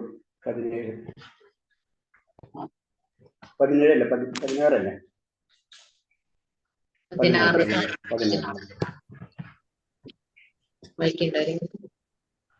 ഹരേ കൃഷ്ണ. അനേക ചിത്ത വിഭ്രാന്ത മോഹജാല സമാവൃതഃ അപ്രസക്ത കാമഭോഗേഷു പതയന്തി നരകേഷു. അങ്ങനെ പലവിധം ആകാംക്ഷകളിൽപ്പെട്ട് വലഞ്ഞും വ്യാമോഹത്തിന്റെ വലയിൽ കുടുങ്ങിയും ഇന്ദ്രിയ സുഖങ്ങളിൽ അത്യാസക്തരായി അവർ നരകത്തിൽ വീഴുന്നു. ഹരേ കൃഷ്ണ. അത് ക്ലിയർ ആണ്. ആ ശ്ലോകത്തിൽ തന്നെ കാരണം ഇങ്ങനെ വരുമ്പോൾ എന്താണ്, അവർ തെറ്റുകൾ ചെയ്തുകൊണ്ടേയിരിക്കും. അങ്ങനെ തെറ്റുകൾ ചെയ്ത് ലാസ്റ്റ് അവരുടെ യാത്ര നരകത്തിലേക്കായിരിക്കും. അതാണ് ബന്ധനങ്ങൾ കൂടി വരുമ്പോൾ അൾട്ടിമേറ്റ് അവർ നരകത്തിലേക്കായിരിക്കും. അപ്പൊ ആസുര ജന്മങ്ങൾ എപ്പോഴും ആസുര ജന്മവാസനകളും അല്ലെങ്കിൽ ആസുര കർമ്മങ്ങളും മുഴുവനും നമുക്ക് നരകത്തിലേക്കുള്ള യാത്രയാണ് ചെയ്യുന്നത്. അപ്പൊ വളരെയധികം ശ്രദ്ധിക്കണം. അതിന് അറ്റ്ലീസ്റ്റ് നമ്മൾ സാത്വികമായിട്ടുള്ള ലെവലിലേക്കെങ്കിലും നമ്മൾ ഉയരണം എന്ന് പറയും. സാത്വികമായിട്ടുള്ള ലെവലിലേക്ക് ഉയർന്നു കഴിഞ്ഞ് നമ്മൾ ആത്മീയമായിട്ടുള്ള കാര്യങ്ങൾ ചെയ്യുകയാണെങ്കിൽ നമുക്ക് ഭഗവാൻ തന്നെ പല ശ്ലോകത്തിലൂടെ ഗ്യാരണ്ടി തരുന്നുണ്ട്. അവർക്ക് ഞാൻ അടുത്ത ജന്മത്തിൽ, അർജുനൻ ചോദിക്കുന്നുണ്ടല്ലോ, അടുത്ത ജന്മത്തിൽ അത് ഇമ്പ്രൂവ് ചെയ്യാനുള്ള അത് കുറച്ചും കൂടെ കൂട്ടാനുള്ള കാര്യങ്ങളിൽ അങ്ങനത്തെ ജന്മങ്ങളായിരിക്കും ലഭിക്കാമെന്ന് നമുക്ക് ഗ്യാരണ്ടി തരുന്നുണ്ട്. അത് നമ്മൾ പറഞ്ഞാൽ നമുക്ക് ഒരിക്കലും ഭക്തി നമുക്ക് നഷ്ടപ്പെടുന്നില്ല. നമുക്കറിയാം സ്വല്പം അഭ്യസത്രായത് മഹത്വ ഭയാന്ന് തന്നെ പറഞ്ഞാൽ ഒറ്റ ശ്ലോകം മതി നമുക്ക് ഈ ആത്മീയ കാര്യങ്ങളിലേക്കുള്ള പ്രചോദനം അല്ലെങ്കിൽ മോട്ടിവേഷൻ. കുറച്ചെങ്കിലും കാര്യം ചെയ്തു കഴിഞ്ഞാൽ നമ്മൾ അത്രയും കർമ്മങ്ങളാണ് നമ്മൾ അറിയാണ്ടെയും അറിഞ്ഞും ചെയ്തുകൊണ്ടിരിക്കുന്നത്. അതിൽ നിന്ന് രക്ഷപ്പെടണം. അതിൽ നിന്ന് നമുക്ക് ലഭിക്കാവുന്ന ഫലങ്ങൾ എന്ന് പറയുന്നത് നമുക്ക് ഇമേജ് ചെയ്യാൻ പറ്റില്ല. വിരുദ്ധമായിട്ടുള്ള പല ഫലങ്ങളും നമ്മൾ അറിഞ്ഞും അറിയാതെയും ചെയ്യുന്നുണ്ട്. അതാണ് ഭഗവാന്റെ ഒരു നാമം ജപിക്കുകയാണെങ്കിൽ, ഭഗവാന്റെ കാര്യങ്ങൾ ചെയ്യുകയാണെങ്കിൽ, കുറച്ചെങ്കിലും ചെയ്യുകയാണെങ്കിൽ അതിൽ നിന്ന് കിട്ടാവുന്ന മഹാഭയങ്ങളെ നമ്മൾ ഒഴിവാക്കും. അത്രയും നമുക്ക് ഭഗവാൻ ഗ്യാരണ്ടി തരുന്നതാണ് ആ ശ്ലോകം. 2-ാം അധ്യായത്തിലെ 40 അങ്ങനെ തോന്നുന്നു എനിക്ക്. ശരിയാണ്. അപ്പൊ ഇതിൽ പറഞ്ഞത് അത്രേ ഉള്ളൂ. ഇനി 17-ാമത്തെ ശ്ലോകം വായിച്ചോളൂ. ഹരേ കൃഷ്ണ. ആത്മസംഭവിത സ്തപ്താ ധനമാനമദാന്യതാ യജന്തേ നാമയജ്ഞസ്തേ ദംഭേന വിധിപൂർവകം. നിഷേധികളും സ്വയം സംതൃപ്തരുമായ സമ്പത്ത്, ദുരഭിമാനം ഇവയാൽ വാമോഹിതരായി അഹങ്കാരത്തോടെ അവർ ചിലപ്പോൾ വൈദിക വിധികൾ അനുസരിക്കാതെ തന്നെ പേരിന് ചില യജ്ഞങ്ങൾ അനുഷ്ഠിക്കാറുണ്ട്. ഹരേ കൃഷ്ണ. ഹരേ കൃഷ്ണ. അപ്പൊ ഇവര് പറഞ്ഞത് ഇവരെ പറ്റി അസുര ഗുണമുള്ളവരെ പറ്റിയുള്ള വർണ്ണനയാണ് ഈ ശ്ലോകങ്ങളിലൊക്കെ പോകുന്നത്. നിഷേധികളും സ്വയം സംതൃപ്തരായി സമ്പത്ത്, ദുരാഭിമാനം ഇവയാൽ വ്യാമോഹിതരായ അഹങ്കാരത്തോടെ അവർ ചിലപ്പോൾ വൈദിക വിധികൾ അനുസരിക്കാതെ തന്നെ പേരിന് ചില യജ്ഞങ്ങൾ അനുഷ്ഠിക്കാറുണ്ട്. അപ്പൊ പേരിന് അവർക്ക് മറ്റുള്ളവരെ ഇത് ചെയ്യാൻ വേണ്ടി, അല്ലെങ്കിൽ അതിന് അവർക്ക് ഇമ്പോർട്ടൻസ് ഇല്ല. കാരണം അത് അനുഷ്ഠാനങ്ങളാണല്ലോ എന്ന് വിചാരിച്ച് അതെന്തിനെ ചെയ്യണം, മറ്റുള്ളവരെ ഷോക്ക് വേണ്ടി മാത്രം. അപ്പൊ അതാണ് അവരെ പ്രത്യേകത. അവർ ചിലപ്പോ പിന്നെന്താ പറയുന്നത്, സമ്പത്ത്, ദുരാഭിമാനം. അവർ പറഞ്ഞത് ഇവരെന്താ പറയുന്നത്, സ്വയം സംതൃപ്തരായി. അവർക്ക് തോന്നുന്നത് ഞാൻ സന്തോഷവാനാണെന്ന്. പക്ഷെ സന്തോഷവാനല്ല, അത് നമുക്കറിയാം. അവർ സന്തോഷവാനാണെന്ന് അവർക്ക് തോന്നുകയാണ് ചെയ്യുന്നത്. അതാണ് പറഞ്ഞത്. അപ്പൊ അങ്ങനത്തെ കാര്യങ്ങളാണ് ഈ ശ്ലോകത്തിൽ പറയുന്നത്. അടുത്ത ശ്ലോകം വായിച്ചോളൂ. 18. ഹരേ കൃഷ്ണ. അഹങ്കാരം ബലം ദർപ്പം കാമം ക്രോധം ച സംശ്രിത മമാത്മാ പരദേഹേഷു പ്രതിഷ്യന്ത്യഭ്യസൂയക. അസുരന്മാർ മിഥ്യാഹങ്കാരം, ബലം, ഗർവം, കാമം, ക്രോധം ഇവയാൽ സംഭ്രാന്തരായി തങ്ങളുടെയും അന്യരുടെയും ശരീരങ്ങളിൽ കുടികൊള്ളുന്ന പരമദിവ്യോത്തമ പുരുഷനോട് ഈർഷ്യാലുക്കളായി തീർന്ന് ശരിയായ ധർമ്മത്തെ പഴിക്കുന്നു. ഹരേ കൃഷ്ണ. ഹരേ കൃഷ്ണ. അഹങ്കാരം ബലം ദർപ്പം കാമക്രോധ സംസ്കൃത പരമദേഹേഷു പ്രതിഷ്യന്തഭിസൂയക. ആസുരന്മാർ മിഥ്യാഹങ്കാരം, ബലം, ഗർവം, കാമം, ക്രോധം ഇവയിൽ സംഭ്രാന്തരായി തങ്ങളുടെയും അന്യരുടെയും ശരീരങ്ങളിൽ കുടികൊള്ളുന്ന പരമദിവ്യോത്തമ പുരുഷനോട് ഈർഷ്യാലുകളായി തീർന്ന് ശരിയായ ധർമ്മത്തെ പഴിക്കുന്നു. അപ്പൊ ഇവരെ ഒരു ക്വാളിറ്റി എന്ന് പറയുന്നത് ബലം, ഗർവം, കാമം, ക്രോധം ഇതൊക്കെയാണ് ഇവരെ മെയിൻ. ഇവരെ കണ്ടു കഴിഞ്ഞാൽ നമുക്ക് പെട്ടെന്ന് മനസ്സിലാവും ഇങ്ങനത്തെ കാര്യങ്ങളിൽ അധികമുണ്ടോ അത് കൂടുതലും ആസുര സ്വഭാവികൾ എന്ന് പറയുന്നത്. അപ്പൊ ഇതെല്ലാവരും നമ്മളിലുണ്ട്, എല്ലാവരിലും ഉണ്ട്. അതെന്താണ്, ചിലവർക്ക് ദൈവിക ഗുണങ്ങൾ മുന്നിട്ട് നിൽക്കും, ചിലവർക്ക് ആസുര്യ ഗുണങ്ങൾ മുന്നിട്ട് നിൽക്കും. അപ്പൊ നമ്മൾ എന്താണ്, ദൈവിക ഗുണങ്ങൾ മുന്നേറുമ്പോൾ ആസുര്യ ഗുണങ്ങൾ താഴും. അതാണ് ഭഗവാൻ നമ്മൾ പറയുമ്പോൾ ഭഗവാൻ അസുരന്മാരെ വധിച്ചു എന്നല്ല പറയുന്നത്. അപ്പൊ ഓരോ അസുരന്മാരെ വധിക്കുക എന്ന് പറഞ്ഞാൽ നമ്മളിൽ ഉള്ളിലുള്ള ആ പരമാത്മാവിന്റെ ശക്തിയാൽ അല്ലെങ്കിൽ ജീവാത്മാവ് പ്യൂരിഫിക്കേഷൻ ചെയ്യുന്നതോട് ആസുര്യ ഗുണങ്ങൾ താഴ്ന്നുകൊണ്ടിരിക്കും. അതാണ് എപ്പോഴും നമ്മൾ പറയുന്നത്, ആത്മീയത കൂട്ടുമ്പോൾ ആസുരികത കുറയും, അല്ലെങ്കിൽ ദൈവികത കൂടുമ്പോ ആസുരികത കുറഞ്ഞുകൊണ്ടിരിക്കും. അപ്പൊ അതിന് ഭഗവാൻ ആരെയാണ് വധിക്കുന്നത്, ആസുരന്മാരെ. അത് നമ്മളിലുള്ള മിഥ്യാഹങ്കാരം, ബലം, ഗർവം, കാമം, ക്രോധം ഇതൊക്കെ നമ്മളെ നശിപ്പിച്ചു കൊണ്ടിരിക്കും. ഈശ്വരന്റെ അധീനത്തെ സദ എതിർക്കുന്ന ആസുര സ്വഭാവ ധർമ്മശാസ്ത്രങ്ങളെ വിശ്വസിക്കാറില്ല. ധർമ്മശാസ്ത്രങ്ങളിലുള്ള കാര്യങ്ങൾ അവരൊരിക്കലും അക്സെപ്റ്റ് ചെയ്യില്ല. ഞാനാണ് ഫൈനൽ. അത് നമുക്കറിയാം, ഹിരണ്യകശിപിന്റെ അതിന് രാവണന്റെ കഥകളൊക്കെ നമുക്കറിയാവുന്നതാണ്. അതായിരിക്കും, അവരാണ് എല്ലാതും. ഭഗവാൻ എന്നുള്ള കൺസെപ്റ്റ് അതില് അവരൊരിക്കലും വിശ്വസിക്കില്ല. പിന്നെ ഇവരെ പ്രത്യേകത എന്ന് പറയുന്നത്, അസുര സ്വഭാവികളുടെ പ്രത്യേകത എന്ന് പറഞ്ഞാൽ അവർക്ക് ഈ ജീവിതം വരാൻ പോകുന്ന ജീവിതത്തിന് തയ്യാറെടുക്കലാണെന്ന് അസുര സ്വഭാവികൾക്ക് അറിയില്ല. അടുത്ത ജീവിതം, അടുത്ത ജന്മം എന്താണെന്ന് അവർക്കറിയില്ല. അടുത്ത ജന്മം എന്ന് പറയുന്നത് ഈ ജീവിതത്തിലെ കർമ്മങ്ങളാണ്. ഈ ജീവിതത്തിൽ, അതാണ് പറഞ്ഞ അടുത്ത ജന്മത്തിന്റെ ഒരു വഴികാട്ടിയാണ് ഈ ജന്മം എന്ന് പറയുന്നത്. അപ്പൊ നമ്മൾ ഈ ജന്മത്തിൽ ചെയ്യുന്ന കർമ്മങ്ങൾക്കനുസരിച്ചായിരിക്കും അടുത്ത ജന്മം കിട്ടുക. അതായത് വേറെ രീതി പറഞ്ഞ്, ഈ ജീവിതത്തിൽ നല്ല കാര്യങ്ങൾ ചെയ്തതിനാൽ അതിനനുസരിച്ചുള്ള ജന്മമായിരിക്കും അടുത്ത് കിട്ടുക. അല്ല, നമുക്ക് കഴിഞ്ഞ ജന്മത്തിലെ പല സുഹൃത്തുക്കളും അല്ലെങ്കിൽ പല കാര്യങ്ങൾ കൊണ്ടായിരിക്കും ഈ ജന്മം കിട്ടിയിട്ടുണ്ടാവുക. ഈ ജന്മത്തിൽ നമ്മൾ അത് കറക്റ്റായിട്ട് വിനിയോഗിച്ചില്ലെങ്കിൽ തീർച്ചയായിട്ടും അടുത്ത ജന്മം അതിനനുസരിച്ചുള്ള ചാൻസ് നമുക്ക് ലഭിക്കില്ല. വളരെ സിമ്പിൾ ആയിട്ട് പറഞ്ഞ് ചിലപ്പോൾ വളരെയധികം കാര്യങ്ങൾ ചെയ്തിട്ടായിരിക്കും ഈ ജന്മത്തിലേക്ക് നമുക്ക് എത്തുന്നത്. പക്ഷെ അത് ചാൻസ് കിട്ടി. ഇപ്പൊ ഡോക്ടറുടെ മകൻ ഡോക്ടർ ആവണമെന്നില്ല, വളരെ സിമ്പിൾ. പക്ഷെ ഡോക്ടർ ആവാനുള്ള സാധ്യത, പക്ഷെ ഗ്യാരണ്ടി ഒന്നുമില്ല എന്ന് പറഞ്ഞ പോലെയാണ് ജീവിതം എന്ന് പറഞ്ഞത്. ഈ ജീവിതം വളരെയധികം നമ്മൾ ശ്രദ്ധിക്കണം. ഭഗവാന്റെ പരമാധികാരത്തെ അവഗണിക്കുന്നതിന് പോലും അജ്ഞരായ ഇവർക്ക് മടിയില്ല. ധർമ്മഗ്രന്ഥത്തെയും ഭഗവാനോടുമായി ഈർഷ്യാലുകളായ ഇവർ ഈശ്വര സത്യത്തെ മിഥ്യവാദങ്ങളാക്കുകയും ധർമ്മശാസ്ത്രങ്ങളെ നിഷേധിക്കുകയും ചെയ്യുന്നു. അവർ ഈശ്വര സങ്കല്പത്തെ, നിരീശ്വരവാദികളാണ് ബേസിക്കായിട്ട്. അവർ ഈശ്വര സങ്കല്പത്തെ തന്നെ എതിർക്കും. കാരണം അവരാണ് ഫൈനൽ എന്നുള്ള ചിന്താഗതിയിലേക്ക് അവർ പോകും. അതാണ് പറഞ്ഞത്. അപ്പൊ അങ്ങനെ വന്നു കഴിഞ്ഞാൽ അവരെന്താണ്, തീർച്ചയായിട്ടും ആസുര്യമായിട്ടുള്ള തലത്തിലേക്ക് അല്ലെങ്കിൽ നഗരത്തിലേക്ക് അവർ പതുക്കെ പതുക്കെ പതുക്കെ താന്നു പോകും. അടുത്ത ശ്ലോകം 19. താനഹന്ദിഷധക്രൂരാൻ സംസാരേഷു നരാധമാൻ ക്ഷിപാമ്യജസ്രമശുഭാനാസുരീഷ്വേവ യോനിഷു. ഈർഷ്യാലുക്കളും ദുർബുദ്ധികളുമായി ഈ മനുഷ്യധന്മാരെ ഭൗതിക ജീവിത സാഗരങ്ങളിലെ ആസുരയോനികളിൽ തന്നെ ഞാൻ വീണ്ടും വീണ്ടും ജനിക്കുന്നു. ഹരേ കൃഷ്ണ. അപ്പൊ ഭഗവാൻ ക്ലിയർ ആയിട്ട് പറഞ്ഞിട്ടുണ്ട് ഈ ആസുരന്മാർക്ക് ഉണ്ടാകുന്ന അവസ്ഥ എന്താണെന്ന് ഭഗവാൻ ക്ലിയർ ആയിട്ട് പറയണാണ്. ഈർഷ്യാലുക്കളും ദുർബുദ്ധികളുമായി ഈ മനുഷ്യാധമന്മാരെ ഭൗതിക ജീവിതത്തിന്റെ സാഗരത്തിൽ ആസുരയോനികളിൽ തന്നെ ഞാൻ വീണ്ടും വീണ്ടും ജനിക്കുന്നു. മനുഷ്യന്മാരിൽ അധമന്മാർ, അല്ലെ? മനുഷ്യൻ എന്ന് പറയുമ്പോ തന്നെ ഒരു ക്വാളിറ്റി വേണം. അതിനേലും താഴ്ന്ന ലെവലിലേക്ക് ആണ് അവരെ ചിന്താഗതി എന്ന് വെച്ച് കഴിഞ്ഞാൽ അവർക്ക് അതാണ് ഇഷ്ടം. അപ്പൊ എന്താ ചെയ്യാ, ഭഗവാൻ അവർക്ക് ഇഷ്ടമുള്ളത് അങ്ങനെ ചെയ്ത് കൊടുക്കുകയാണ് ചെയ്യുന്നത്. നമുക്ക് ഈ ഭൗതിക ലോകത്തിൽ നിൽക്കാൻ ഇഷ്ടമല്ല, അല്ലെങ്കിൽ മനുഷ്യനായിട്ട് ജനിക്കാൻ ജീവിക്കാൻ ഇഷ്ടമല്ലെങ്കിൽ നീ മൃഗമായിട്ട് ജീവിച്ചോ, നിനക്ക് അതാണ് ഇഷ്ടം, അപ്പൊ നീ മൃഗമായിട്ട് ജീവിക്കുക. അതും ഭഗവാന്റെ കരുണ തന്നെയാണ്. കാരണം നമുക്ക് എന്താണ് ആഗ്രഹം, ഭഗവാൻ അത് നടത്തി തരുന്നത് മാത്രമേ ഉള്ളൂ. അതാണ് പ്രത്യേകത. അപ്പൊ അവരെ അസുര യോനികളിൽ വീണ്ടും വിട്ടു. അതാണ് ആഗ്രഹം എന്ന് വെച്ച് കഴിഞ്ഞാൽ അതിലേക്ക് അവരെ കൊണ്ടുപോവാണ് ചെയ്യുന്നത്. കാരണം അതിനനുസരിച്ച് കർമ്മങ്ങളായിരിക്കും അവർ ചെയ്യുക. അപ്പൊ അവർക്ക് ഫിറ്റ് അതായിരിക്കും. അപ്പൊ അതിന് നമ്മൾ പറയും, ചില കുട്ടികൾക്ക് സയൻസ് പഠിക്കാൻ ഇഷ്ടമുണ്ടാവും, ചില കുട്ടികൾക്ക് കൊമേഴ്സ് പഠിക്കാൻ ഇഷ്ടമുണ്ടെന്ന് വെച്ച് കഴിഞ്ഞാൽ അത് ശരിയായിരിക്കും. പക്ഷെ ചിലപ്പോൾ പേരൻസ് ചിന്തിക്കുന്നുണ്ടാവും ഈ സബ്ജക്ട് പഠിച്ചാലായിരിക്കും നല്ലത്. പക്ഷെ മകൻ അല്ലെങ്കിൽ മകൾ അത് ചിന്തിക്കുന്നില്ല എന്ന് വെച്ച് കഴിഞ്ഞാൽ ഓപ്ഷൻ കഴിഞ്ഞില്ലേ, അപ്പൊ അവൻ പഠിക്കാനുള്ളവർക്ക് വിടും, അല്ലെ? അതാണ് പാരന്റ്സിന്റെ ഒരു അവനോടുള്ള സ്നേഹമാണ് അവിടെ നടക്കുന്നത്, അല്ലെ?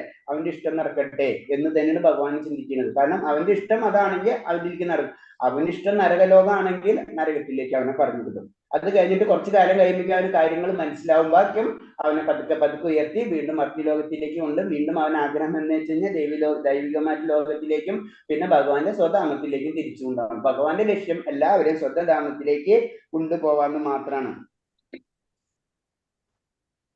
കാരണം ഇതിൽ പറയുന്നത് ആസുര സ്വഭാവികൾക്ക് പരംപ്രഭുവിന്റെ പരമാധികാരത്തെ അംഗീകരിക്കാതിരിക്കാം. അതിന് പറഞ്ഞത് നമുക്ക് അതിനുള്ള ഓപ്ഷൻസ് ഉണ്ട്.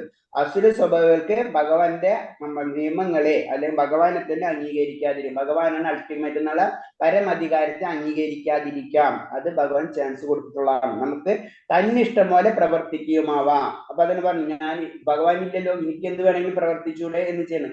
ശരി, നീ പ്രവർത്തിച്ചോ എന്ന് പറഞ്ഞു. തന്നെ ഇഷ്ടം പോലെ നിനക്ക് പ്രവർത്തിക്കാം. എന്നാൽ തന്റെ അടുത്ത ജന്മം എന്ന് തീരുമാനിക്കേണ്ടത് അയാളല്ല. അവിടെയാണ് കണ്ടീഷൻ. നിനക്ക് നിന്റെ ഇഷ്ടത്തിന് പോലെ നിനക്ക് പ്രവർത്തിക്കാം. നിനക്ക് അതിനുള്ള സ്വാതന്ത്ര്യം തന്നിട്ടുണ്ട്, നിനക്ക് അതിനുള്ള സിറ്റുവേഷൻസ് ഒക്കെ നീ തന്നിട്ടുള്ളതാണ്. നിനക്ക് അതിനനുസരിച്ച് എന്ത് വേണമെങ്കിലും തന്നെ ഇഷ്ടം പോലെ പ്രവർത്തിക്കാം. പക്ഷേ അടുത്തത് ഞാനാണ്, അത് മരണം എന്ന് പറഞ്ഞത് ഞാനാണ്. അപ്പൊ അടുത്ത കണ്ടീഷൻ എന്റെ കയ്യിലാണ് ഇരിക്കുന്നത്. എന്നാൽ തന്റെ അടുത്ത ജന്മം എന്ന് തീരുമാനിക്കേണ്ടത് അയാളല്ലേ. ഭഗവാൻ മാത്രമാണ്. അടുത്ത ജന്മം തീരുമാനിക്കേണ്ടത് ഭഗവാനാണ്. വ്യക്തിഗത ജീവാത്മാ മരണശേഷം ഒരു മാതാവിന്റെ ഗർഭാശയത്തിൽ പ്രവേശിക്കപ്പെടുമെന്നും അവിടെ വെച്ച് പരമോന്നത ശക്തിയുടെ മേൽനോട്ടത്തിൽ പ്രത്യേകമായ ശരീരം കൈക്കൊള്ളുമെന്നും ശ്രീമദ് ഭാഗവതം 3-ാം സ്കന്ധത്തിൽ പറയുന്നുണ്ട്.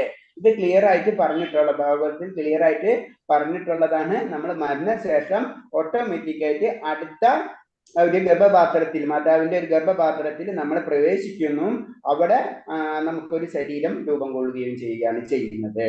അപ്പൊ അതാണ്. അപ്പൊ അസുര സ്വഭാവികൾക്ക് ഇതറിയില്ല, അവർക്ക് അതിനുള്ള സ്വാതന്ത്ര്യമുണ്ട്. ഞാൻ ഇപ്പൊ സാധാരണ രീതിയിൽ പലപ്പോഴും കേൾക്കാനാവുന്ന, എനിക്കൊരു പ്രശ്നമില്ല, എന്ത് ഭഗവാൻ എന്താണ്, ഞാൻ എന്റെ സുഖമായിട്ടാണ് ജീവിക്കുന്നത്, അതിൽ പറഞ്ഞു അതിനുള്ള ഇത് പ്രവർത്തിക്കാം. അതല്ലേ നിരീശ്വരവാദികൾ. അതാണ് നിരീശ്വരവാദികൾ. കാരണം നിരീശ്വരവാദികൾക്ക് പ്രശ്നങ്ങൾ പിന്നീട് വളരെയധികം ഉണ്ടാവാനുള്ള സാധ്യത കൂടുതലാണ്. അതാണ് അതിനൊരു ഉദാഹരണം. അപ്പൊ അവരെ ഭഗവാൻ കൂടുതൽ കെയർ ചെയ്യുന്ന ഒരു ചെറിയൊരു കഥ നമുക്കറിയാം. അതായത് ശ്രീരാമചന്ദ്രമൂർത്തി ചാർവാകന്മാര് എങ്ങനെയുണ്ടെന്ന് പറയുന്ന ചോദിക്കുന്ന ഒരു ചോദ്യമുണ്ട്. കാരണം എന്റെ ചാർവാകന്മാര്, കാരണം അവർക്കാണ് അവരെ കുറച്ചും കൂടെ അതിന് ഭഗവാൻ, അതായത് ശ്രീരാമചന്ദ്രമൂർത്തിയുടെ പ്രത്യേകത അതിന് നമ്മളെ കൊണ്ട് എങ്ങനെയാണ് ഒരു മനുഷ്യൻ പെരുമാറേണ്ടത് എന്ന് നമ്മളെ കൊണ്ട് പഠിപ്പിക്കണമാണ്. ഭഗവാന്റെ കാര്യം വരുമ്പോ എൻ്റർലി ഡിഫറെന്റ് ആണ് അല്ലെ. ഭഗവാന്റെ കാര്യങ്ങൾ നേരെ തലതിരിഞ്ഞിട്ടുള്ളതാണ്. കാരണം ഈ ധർമ്മം ഞാനാണ് ഭഗവാന് സ്ഥാപിക്കാണ് ഭഗവാൻ ഈ അവതാരത്തിൽ ശ്രീകൃഷ്ണനായിട്ട് സ്വയം അവതരിക്കുന്ന സമയത്ത് ചെയ്യുന്നത്. അപ്പൊ അതിൽ നിന്ന് മനസ്സിലാക്കേണ്ടത് ഇത്രേ ഉള്ളൂ. കാരണം ഇവർക്ക് പ്രശ്നങ്ങൾ കൂടുതൽ ഉണ്ടാവും, അതിന് ഒരു സംശയവും ഇല്ല. അടുത്ത ശ്ലോകം ആസുര്യം, 20-ാമത്തെ ശ്ലോകം. ആസുരിയോനിമാപന്നായി മൂഢാ ജന്മനി ജന്മനി മാമപ്രാപ്യൈവ കൗന്ദേയ തതോ യാന്ത്യധമാം ഗതിം. ഹേ കുന്തിപുത്ര, ആസുര ജീവികളിൽ അനേകം തവണ ജന്മമെടുത്ത ശേഷം ഇത്തരക്കാർ ഒരിക്കലും എന്റെ അടുത്ത് എത്തുവരില്ല. ക്രമേണ അധികം നീചങ്ങളായ തലങ്ങളിലേക്ക് താഴ്ത്തപ്പെടുന്നു. ഹരേ കൃഷ്ണ. ഹരേ കൃഷ്ണ. പിന്നെ അവർക്കുണ്ടാകുന്ന അവസ്ഥകളുണ്ട്. ആദ്യം അവരെ ക്വാളിറ്റി, അവരെന്താണ് അവരെ പ്രത്യേകതകളാണെന്ന് പറഞ്ഞു തന്നു. അവരുടെ സ്വഭാവത്തിലുണ്ടാകുന്ന പ്രത്യേകത. ഇനി അവർക്ക് സംഭവിക്കുന്ന കാര്യങ്ങളാണ് പറഞ്ഞുകൊണ്ടിരിക്കുന്നത്. ഹേ കുന്തിപുത്ര, ആസുര ജീവിഗണങ്ങൾ അനേകം തവണ ജന്മമെടുത്ത ശേഷം ഇത്തരക്കാർ ഒരിക്കലും എന്റെ അടുത്ത് എത്തുകയില്ല. ക്രമേണ അധികം നീച തലങ്ങളിലേക്ക് താഴ്ത്തപ്പെടുന്നു. ഇതൊക്കെ നമുക്ക് തന്നെ വാണിംഗ് ആണ്. കാരണം ഒരിക്കലും നമ്മൾ ആസുര ഗുണങ്ങളിലേക്ക് ഒരിക്കലും നമ്മൾ പോകരുത്. അങ്ങനെ സംഭവിച്ചു കഴിഞ്ഞാൽ വീഴ്ച വന്നു കഴിഞ്ഞ് വീണുകൊണ്ടേയിരിക്കും. അപ്പൊ ഒരിക്കലും നമ്മൾ ആസുര ഗുണത്തിലേക്ക് നമ്മൾ കടക്കരുത്. അത് വളരെയധികം ശ്രദ്ധിക്കണം. അതാണ് ഇതിൽ പറഞ്ഞത്. ഈ ജന്മം തോറും ഇവർ ജന്മം തോറും രാക്ഷസീയമായ ധർമ്മങ്ങളിൽ പെടുന്ന ഭഗവാന്റെ കരുണയ്ക്ക് പാത്രികയ്ക്ക് അധികം മതപ്പതിച്ച് അവസാനം പൂച്ച, നായ, പന്നി എന്നിവയുടെ ശരീരം കൈക്കൊള്ളുന്നു. അതാണ് സംഭവിക്കുന്നത്. നമ്മള് വീണ്ടും മനുഷ്യരിൽ തന്നെ അധമമായമാരായ, അതായത് പല ലെവലിലേക്ക്, പല ലെവലിലുണ്ടല്ലേ നമ്മളെ ഒരേ മനുഷ്യന്മാരിൽ തന്നെ പല ലെവലുകൾ ശ്രദ്ധിച്ചാലേ എല്ലാവർക്കും ഒരേ രീതിയിലല്ലല്ലോ ജീവിതം. അപ്പൊ അതിൽ തന്നെ പല താഴ്ന്ന ലെവലിലേക്കൊക്കെ നമ്മൾ മാറും. ആസുരികമായിട്ടുള്ള ചിന്താഗതിയുള്ള ഗ്രൂപ്പിൽ ചെന്നൊക്കെ നമ്മൾ പെടും. അവിടെ ചെന്ന് പെട്ടും അവിടെ നമ്മൾ ജീവിതം തീർക്കുമ്പോൾ വീണ്ടും ആസുര്യ ഗുണമുള്ള ലെവലിലേക്ക് നമ്മൾ താഴും. അങ്ങനെ താന്ന് ലാസ്റ്റ് നമ്മൾ എവിടെ എത്തും? അവസാനം പൂച്ച, നായ. കാരണം നമ്മുടെ കർമ്മഫലങ്ങൾ മുഴുവൻ തീർക്കാൻ വേണ്ടിയിട്ട് വീണ്ടും നമ്മൾ മൃഗങ്ങളായിട്ട് ജന്മമെടുക്കുന്ന പറയുന്നത്. ഈ ആസുരവർഗത്തോട് കനിവില്ലാതെ ഈശ്വരൻ എങ്ങനെ സർവ ദയാലു എന്ന് കരുതാൻ ഇവിടെ വാദം, ഇവിടെ സങ്കടം അത്രേ.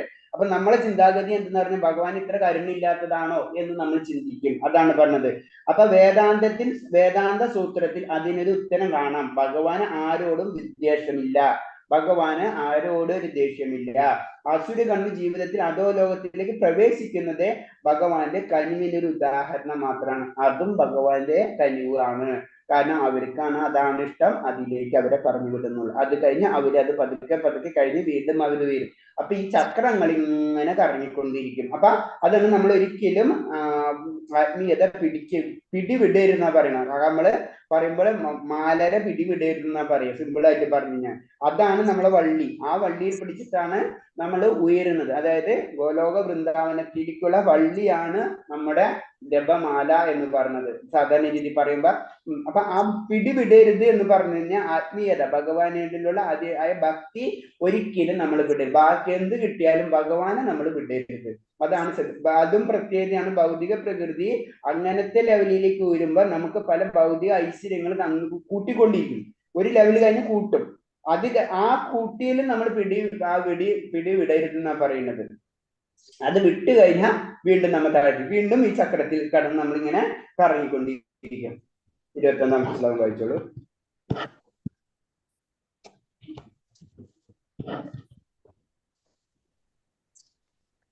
ത്രിവിധം നരകസ്യേദ്യം ദ്വാരം നാശനമാത്മന കാമക്രോധസ്തഥാ ലോഭ തസ്മാദേതത്രയം ത്യജേത്. നരകത്തിന് കവാടങ്ങൾ 3 കാമം, ക്രോധം, ലോഭം. ബുദ്ധിയുള്ള എല്ലാവരും ഇവയെ ഉപേക്ഷിക്കണം. കാരണം അവ ആത്മാവിന്റെ അധപതനത്തിലേക്ക് വഴിതെളിക്കും. ഹരേ കൃഷ്ണ. ഹരേ കൃഷ്ണ. അപ്പൊ നഗരം എന്ന് പറഞ്ഞ എന്താണ്? അതാണ് നഗരത്തിലേക്കുള്ള കവാടങ്ങൾ, അതിലേക്കുള്ള യാത്ര. അത് തുറന്നു കഴിഞ്ഞാലാണ് നമ്മൾ നഗരത്തിലേക്ക് കടക്കുക. അതാണ് പറഞ്ഞ കാമ, ക്രോധ, ലോഭം. ഇതാണ് നമ്മൾ കളയേണ്ടത്. ബുദ്ധിയുള്ള എല്ലാവരും ഇത് ഉപേക്ഷിക്കണം. കാരണം അവ ആത്മാവിന്റെ അധപതനത്തിലേക്ക് വഴിതെളിയിക്കും. കാമം, ക്രോധം, ലോഭം. അപ്പൊ സംഭവിക്കുന്നത് വെച്ച് കഴിഞ്ഞാല് ഇത് നമ്മളിൽ എല്ലാവരും ഉള്ളിലുണ്ട്. സത്യം പറഞ്ഞു കഴിഞ്ഞാൽ നമുക്കറിയാം. അതാണ് നമ്മുടെ ഉള്ളില് ആസുരീയ ഗുണങ്ങൾ ഉണ്ടെന്ന് പറഞ്ഞത്. കലിയുഗത്തിലുള്ള നമ്മളൊക്കെ പറഞ്ഞല്ലേ, കലിയുഗത്തിൽ വരും ഇതൊക്കെ നമ്മളിലുള്ളതാണ്. പക്ഷെ എന്താണ്, ഏറ്റക്കുറച്ചിലുണ്ടാവുന്ന മാത്രമേ ഉള്ളൂ. അപ്പൊ കുറച്ചെല്ലാം ഇങ്ങനെ ആദ്യം നമുക്ക് ഒറ്റയടിക്ക് കംപ്ലീറ്റ് അത് റിമൂവ് ചെയ്യാൻ പറ്റില്ല. എല്ലാവരും ഉപേക്ഷിക്കണം എന്നാണ് ഭഗവാൻ പറയുന്നത്. പക്ഷെ നമുക്കത് ഉപേക്ഷിക്കാൻ കഴിയില്ല ഒറ്റയ്ക്ക്. അതിനാണ് നമ്മൾ പതുക്കെ നമ്മളെ അനുഷ്ഠാനങ്ങളും നാമജപവും അങ്ങനത്തെ കാര്യങ്ങളൊക്കെ ചെയ്ത് ഇതിനെ പതുക്കെ നമ്മൾ കൊണ്ടുവരും. അത് ഭഗവാനെ നമ്മുടെ ഉള്ളിലേക്ക് പ്രതിഷ്ഠിക്കുകയാണ് ചെയ്യുന്നത്. ആ പ്രതിഷ്ഠിക്കുന്ന സമയത്ത് ഭഗവാൻ അസുരന്മാരെ വധിക്കും. വളരെ സിമ്പിളാ. അപ്പൊ അസുരന്മാരെ വധിക്കുന്നതോടുകൂടി എന്താണ്, ഭഗവാൻ മാത്രമായി അവിടെ. അപ്പൊ നമുക്ക് ദൈവിക ഗുണം നമുക്ക് ലഭിച്ചിരിക്കും. ആസുരമായ നിലയിലേക്ക് വഴുതി വീഴാൻ ഇഷ്ടപ്പെടാത്ത ബുദ്ധിമാൻ ഒരാൾ ഈ 3 വഴികളിൽ നിന്നും വിട്ടു നിൽക്കണം. നമുക്ക് ആസുര്യ ഗുണമല്ല വേണ്ടത്, ദൈവിക ഗുണമാണ് വേണ്ടതെന്ന് വെച്ച് കഴിഞ്ഞാൽ ഇങ്ങനത്തെ വൈരികളിൽ നിന്ന്, കാമ, ക്രോധ, ലോഭം, അതിൽ നിന്ന് പതുക്കെ നമ്മൾ മാറി നിൽക്കണം. 22. ഏതൈർവിമുക്ത കൗന്ദേയ തമോദ്വാരൈസ്ത്രിഭിർനരഹി ആചരത്യാത്മനഃ ശ്രേയസ് തതോ യാതി പരാം ഗതിം. കുന്തിപുത്ര, ഈ 3 ദ്വാരങ്ങളിൽ നിന്ന് രക്ഷ പ്രാപിക്കാൻ ആത്മസാക്ഷാത്കാരത്തിന് ഉതകുന്ന കർമ്മങ്ങൾ ചെയ്ത് ക്രമേണ പരമപാദത്തിലെത്തും. ഹരേ കൃഷ്ണ. ഹരേ കൃഷ്ണ. അപ്പൊ ഏതർ വിമുക്ത കൗന്ദേയ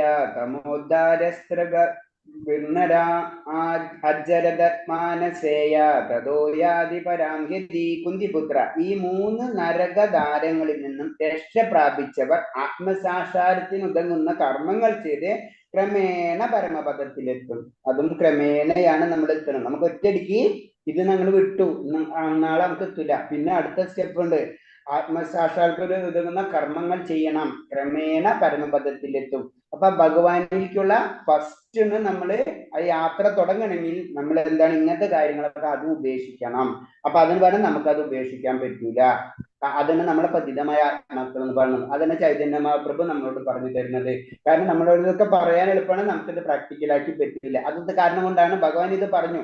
പക്ഷെ ഇത് പ്രാക്ടിക്കലാക്കാൻ ബുദ്ധിമുട്ടാണെന്ന് ഭഗവാന് മനസ്സിലായപ്പോഴാണ് ഭഗവാൻ വീണ്ടും ഒരു അവതാരം, ചൈതന്യ മഹാപ്രഭുവിന്റെ രൂപത്തിൽ വീണ്ടും അവതാരം എടുത്ത് അതിന് വീണ്ടും സിംപ്ലിഫൈ ചെയ്യാണ് ചെയ്യുന്നത്. അതാണ് നമുക്കറിയാം, ചില വലിയ മാത്സിന്റെ പ്രോബ്ലംസ് എല്ലാ കുട്ടികൾക്കും മനസ്സിലാവില്ല. അപ്പൊ എന്ത് ചെയ്യും, ആ ടീച്ചർ എന്ത് ചെയ്യും, വീണ്ടും മനസ്സിലാക്കാത്ത കുട്ടികൾ വിളിച്ചിട്ട് ഒന്നും കൂടെ അവർക്ക് മനസ്സിലാവേണ്ട രീതിയിൽ വീണ്ടും അത് സിംപ്ലിഫൈ ചെയ്ത് കൊടുക്കും. അല്ലെ, ഇത് തന്നെയാണ് ഭഗവാൻ ചെയ്തു തരുന്നത്. കാരണം ആദ്യം പറഞ്ഞു മനസ്സിലാവണില്ല, അപ്പൊ വേറെ രീതി. അതാണ് ചൈതന്യ മഹാപ്രഭുവിന്റെ രൂപത്തില് പറയുന്നത്. കാരണം നമ്മള് അറ്റ്ലീസ്റ്റ് നമ്മൾ നാമം ജപിക്കുക. നാമവും ഭഗവാന്റെ രൂപവും ഭഗവാന്റെ ഗുണവും ഒന്ന് തന്നെയാണ്. അതാണ് പതുക്കെ ആത്മസാക്ഷാത്കാരത്തിന് ഉതകുന്ന കർമ്മങ്ങൾ ചെയ്ത് ആ വ്യക്തി ക്രമേണ പരമപദത്തിലെത്തും. അപ്പൊ ഈ ജന്മം കൊണ്ട് നമുക്ക് എത്താൻ കഴിഞ്ഞില്ലെങ്കിലും അടുത്ത ജന്മം കൊണ്ട് നമുക്കിങ്ങനെ എത്താൻ കഴിയും. അപ്പൊ ഈ 3 കാര്യമാണ് നമ്മുടെ ശത്രു. അതിനോട് കരുതലോടെ ഇരിക്കണം. കാമം, ക്രോധ, ലോഭം. അത് നമുക്ക് എത്ര കാര്യം ഉണ്ടെങ്കിലും നമുക്ക് ബുദ്ധിമുട്ടാണ്. അത് പറയുന്നത് വെച്ച് കഴിഞ്ഞാല് ചില കാര്യങ്ങളൊക്കെ അവോയ്ഡ് ചെയ്യാൻ പറ്റും. ചില വലിയ കാര്യങ്ങൾ വരുമ്പോൾ നമ്മൾ അറിയാണ്ട് നമുക്ക് പ്രശ്നങ്ങൾ വരും. ചെറിയ കാര്യങ്ങൾ, ഇപ്പൊ നമ്മൾ ചായ കുടിക്കണ്ട, ഓക്കെ ചായ കുടിക്കണ്ട, ഇന്ന് നാളത്തെ ഭക്ഷണം കഴിക്കേണ്ടത് നമുക്ക് പ്രാക്ടിക്കലാണോ? അല്ല. അപ്പൊ അതാണ് പ്രശ്നം. അത് പിന്നെ അതിന് പെട്ടെന്നൊരു എക്സാമ്പിൾ പറഞ്ഞാൽ അതേപോലത്തെ ആയിരിക്കും നമുക്ക് ആഗ്രഹങ്ങൾ വരുന്നത്. ഇപ്പൊ നമ്മൾ ഇന്ന് വരുമ്പോ ഇന്ന് നമ്മൾ ഒരു മുടി ഈരണം എന്ന് പറഞ്ഞ് മുടി ഈരണ്ട, ഓക്കെ ഞാൻ സമ്മതിച്ചു. നമ്മൾ നാളെ തൊട്ട് വേറെ ആഗ്രഹങ്ങളായിരിക്കും. അപ്പൊ അയാ കമ്പയർ ചെയ്യാൻ പറ്റില്ല അല്ലെ. നാളെ തൊട്ട് സ്കൂളിലെ പോണ്ട, അവിടെ നമുക്ക് സ്റ്റോപ്പ് ചെയ്യാൻ പറ്റില്ല അല്ലെ. അപ്പൊ എന്താണ് അവിടെ നമ്മളെ അതിനോടുള്ള കണക്ഷൻസ് ഏതാണ് നമുക്ക് ഇഷ്ടമുള്ളത് നമ്മൾ എടുക്കും, ഇഷ്ടമില്ലാത്തത് എടുക്കൂല, ഇഷ്ടമുള്ളത് നമ്മൾ എടുക്കും. അപ്പൊ അതല്ല, അങ്ങനെയല്ല ചെയ്യേണ്ടത്. നമ്മൾ ഇതും എല്ലാതും ഒന്നിന്റെ ഘടകങ്ങളാണെന്ന് മനസ്സിലാക്കി അത് ഓരോന്ന് പതുക്കെ പതുക്കെ നമ്മൾ സ്റ്റെപ്പ്, ഇത് വേണ്ട എന്ന് വെച്ച് കഴിഞ്ഞ് ഇത് വേണ്ട എന്നുള്ള ചിന്താഗതിയിലേക്ക് നമ്മൾ എത്തണം. അത് ഈസി അല്ല. അത് കാരണം കൊണ്ടാണ് കലിയുഗത്തിൽ നിന്നും പ്രാക്ടിക്കലല്ല, ഇൻഡയറക്റ്റ് ആയിട്ട് പറഞ്ഞു കഴിഞ്ഞാൽ. അപ്പൊ നമ്മൾ ചെയ്യേണ്ടത് ഭഗവാന്റെ നാമം ജപിക്കുക. അതാണ് നമ്മള് പുരാണം എപ്പോഴും പണ്ടേ തൊട്ട് കേട്ടിട്ടുള്ള ഭഗവാന്റെ നാമം ജപിക്കുക, നാമം ജപിക്കുക, നാമം ജപിക്കുക. ഇത് തന്നെയാണ് ചൈതന്യ മഹാപ്രഭുവും പറഞ്ഞ നാമം ജപിക്കുക. അതും ഒരു അതീന്ദ്രിയമായിട്ടുള്ള ശബ്ദമാണ്. നമുക്ക് അറിയാത്ത കാരണം കൊണ്ടാണ്. നമ്മളിപ്പോൾ ചുറ്റും വായു ഉണ്ടെന്ന് പറഞ്ഞു കഴിഞ്ഞാൽ ഇപ്പൊ നമുക്ക് സയൻസ് പരമായിട്ട് അറിയാം. അല്ലെങ്കിൽ ഇതൊന്നും ഒരു സയൻസുമായിട്ട് ബന്ധമില്ലാത്ത ഒരു വ്യക്തിനോട് പറഞ്ഞ് ചുറ്റും വായു ഉണ്ടെന്ന് പറഞ്ഞ ഒരു 200 വർഷം 300 വർഷം മുന്നാണ് നമുക്ക് മനസ്സിലായി. അതിനുള്ള ടെക്നോളജിയിൽ ഒന്നുമില്ല അല്ലെ എന്ന് പറഞ്ഞ പോലെയാണ് നാമജപം. അത് അതീന്ദ്രിയ ശബ്ദമാണ്. അത് മനസ്സിലാക്കാനുള്ള കാര്യങ്ങൾ ഇന്നില്ല, അത് ഉണ്ടാവേയില്ല. അതാണ് അത്. കാരണം അത് ആത്മീയതയാണ്. ആത്മീയനെ ചെക്ക് ചെയ്യാൻ ഭൗതികം കൊണ്ട് അറിയില്ല, പറ്റില്ല. അത് ക്ലിയർ കട്ടാണ്. അപ്പൊ ആ ഒരു ശക്തി ഉണ്ടെന്ന് മനസ്സിലാക്കി കഴിഞ്ഞാൽ അതിനനുസരിച്ച് നമ്മൾ പ്രവർത്തിക്കാം. മനുഷ്യനെ വിശുദ്ധ തലത്തിലേക്ക് എത്തിക്കാൻ വൈദിക സാഹിത്യത്തിൽ കർമ്മത്തിന്റെ തൽപ്രതികരണം വഴി നിർദ്ദേശിച്ചിട്ടുള്ളത്. നമ്മൾ വൈദിക സാഹിത്യം എന്ന് പറയുന്നത് എല്ലാതും തന്നെ നമ്മളെ മനുഷ്യനെ വിശുദ്ധിയിലേക്ക് എത്തിക്കാനുള്ള ഒരു മാർഗം മാത്രമാണ്. അതിൽ പറഞ്ഞിട്ടുള്ളത് പതുക്കെ പതുക്കെ നമ്മളെ ഉയർത്തിക്കൊണ്ടുവരാനാണ്. അപ്പൊ വേദങ്ങളിൽ തന്നെ നമ്മൾ പറഞ്ഞിട്ടുണ്ട് 3 ജനറൽ ആയിട്ട് പറയുമ്പോൾ ഒന്ന് പറയണത് കർമ്മകാന്ഡം, പിന്നെ പറഞ്ഞ ഉപാസനകാന്ഡം, പിന്നെ ജ്ഞാനകാന്ഡം, അങ്ങനെ 3 സെക്ഷൻ. അപ്പൊ നമ്മളെല്ലാവരും കർമ്മകാന്ഡത്തിലാണ് നമ്മളെല്ലാവരും നിൽക്കുന്നത്. അപ്പൊ അതിൽ നിന്ന് ഉയർന്ന് നമ്മൾ പോകണം. അപ്പൊ അതിന്റെ ലക്ഷ്യം അതാണ്. നമ്മള് ഒരു പോയിന്റിൽ നിന്ന് അടുത്ത പോയിന്റിലേക്ക്, ആ പോയിന്റിൽ തന്നെ സ്റ്റാർട്ടിംഗ് പോയിന്റിൽ തന്നെ നമ്മൾ നിൽക്കരുത്. കാമക്രോധ ലോഭങ്ങൾ ഉപേക്ഷിക്കാൻ എത്ര ഈ പദ്ധതിയുടെ കാമക്രോധ ലോഭങ്ങൾ എത്ര ഈ പദ്ധതിയുടെ മുഖ്യാടിസ്ഥാനം. അപ്പൊ ഇതൊരു പദ്ധതിയാണ്. വേദങ്ങൾ എന്ന് പറഞ്ഞത്, വേദ സാഹിത്യങ്ങൾ എന്ന് പറഞ്ഞൊരു പദ്ധതിയാണ്. അതിന്റെ ലക്ഷ്യം എന്ന് പറഞ്ഞത് നമ്മളെ കാമക്രോധ ലോഭങ്ങൾ ഉപേക്ഷിക്കുക. അതിനുള്ള മാർഗനിർദ്ദേശങ്ങളാണ് അതിൽ ഇൻഡയറക്റ്റ് ആയിട്ട് അടങ്ങിയിട്ടുള്ളത്. ഡയറക്റ്റ് അല്ല, ഇൻഡയറക്റ്റ്. അത് ആ മനുഷ്യനെ വിശുദ്ധിയിലേക്ക് കൊണ്ടുപോകണം. അപ്പൊ വൈദിക മതപ്രകാരം ജീവിതത്തിലെ 4 ആശ്രമ ആചാര്യങ്ങളും ചാതുർവർണ്ണവും നിലവിൽ വന്നത്. ഈ ചതുരാശ്രമങ്ങളും ചതുർവർണ്ണങ്ങളും ഇതിനു വേണ്ടിയാണ് നിശ്ചയിച്ചിട്ടുള്ളത്. ഇതിന്റെ ലക്ഷ്യം എന്ന് പറഞ്ഞു കഴിഞ്ഞാൽ മനുഷ്യന് വിശുദ്ധിയിലേക്ക് എത്താം, കാമക്രോധ ലോഭങ്ങളെ നിയന്ത്രിച്ച് ആത്മീയ സാക്ഷാത്കാരത്തിന്റെ വഴിയിലേക്ക് കടക്കുക. അടുത്ത ശ്ലോകം 23.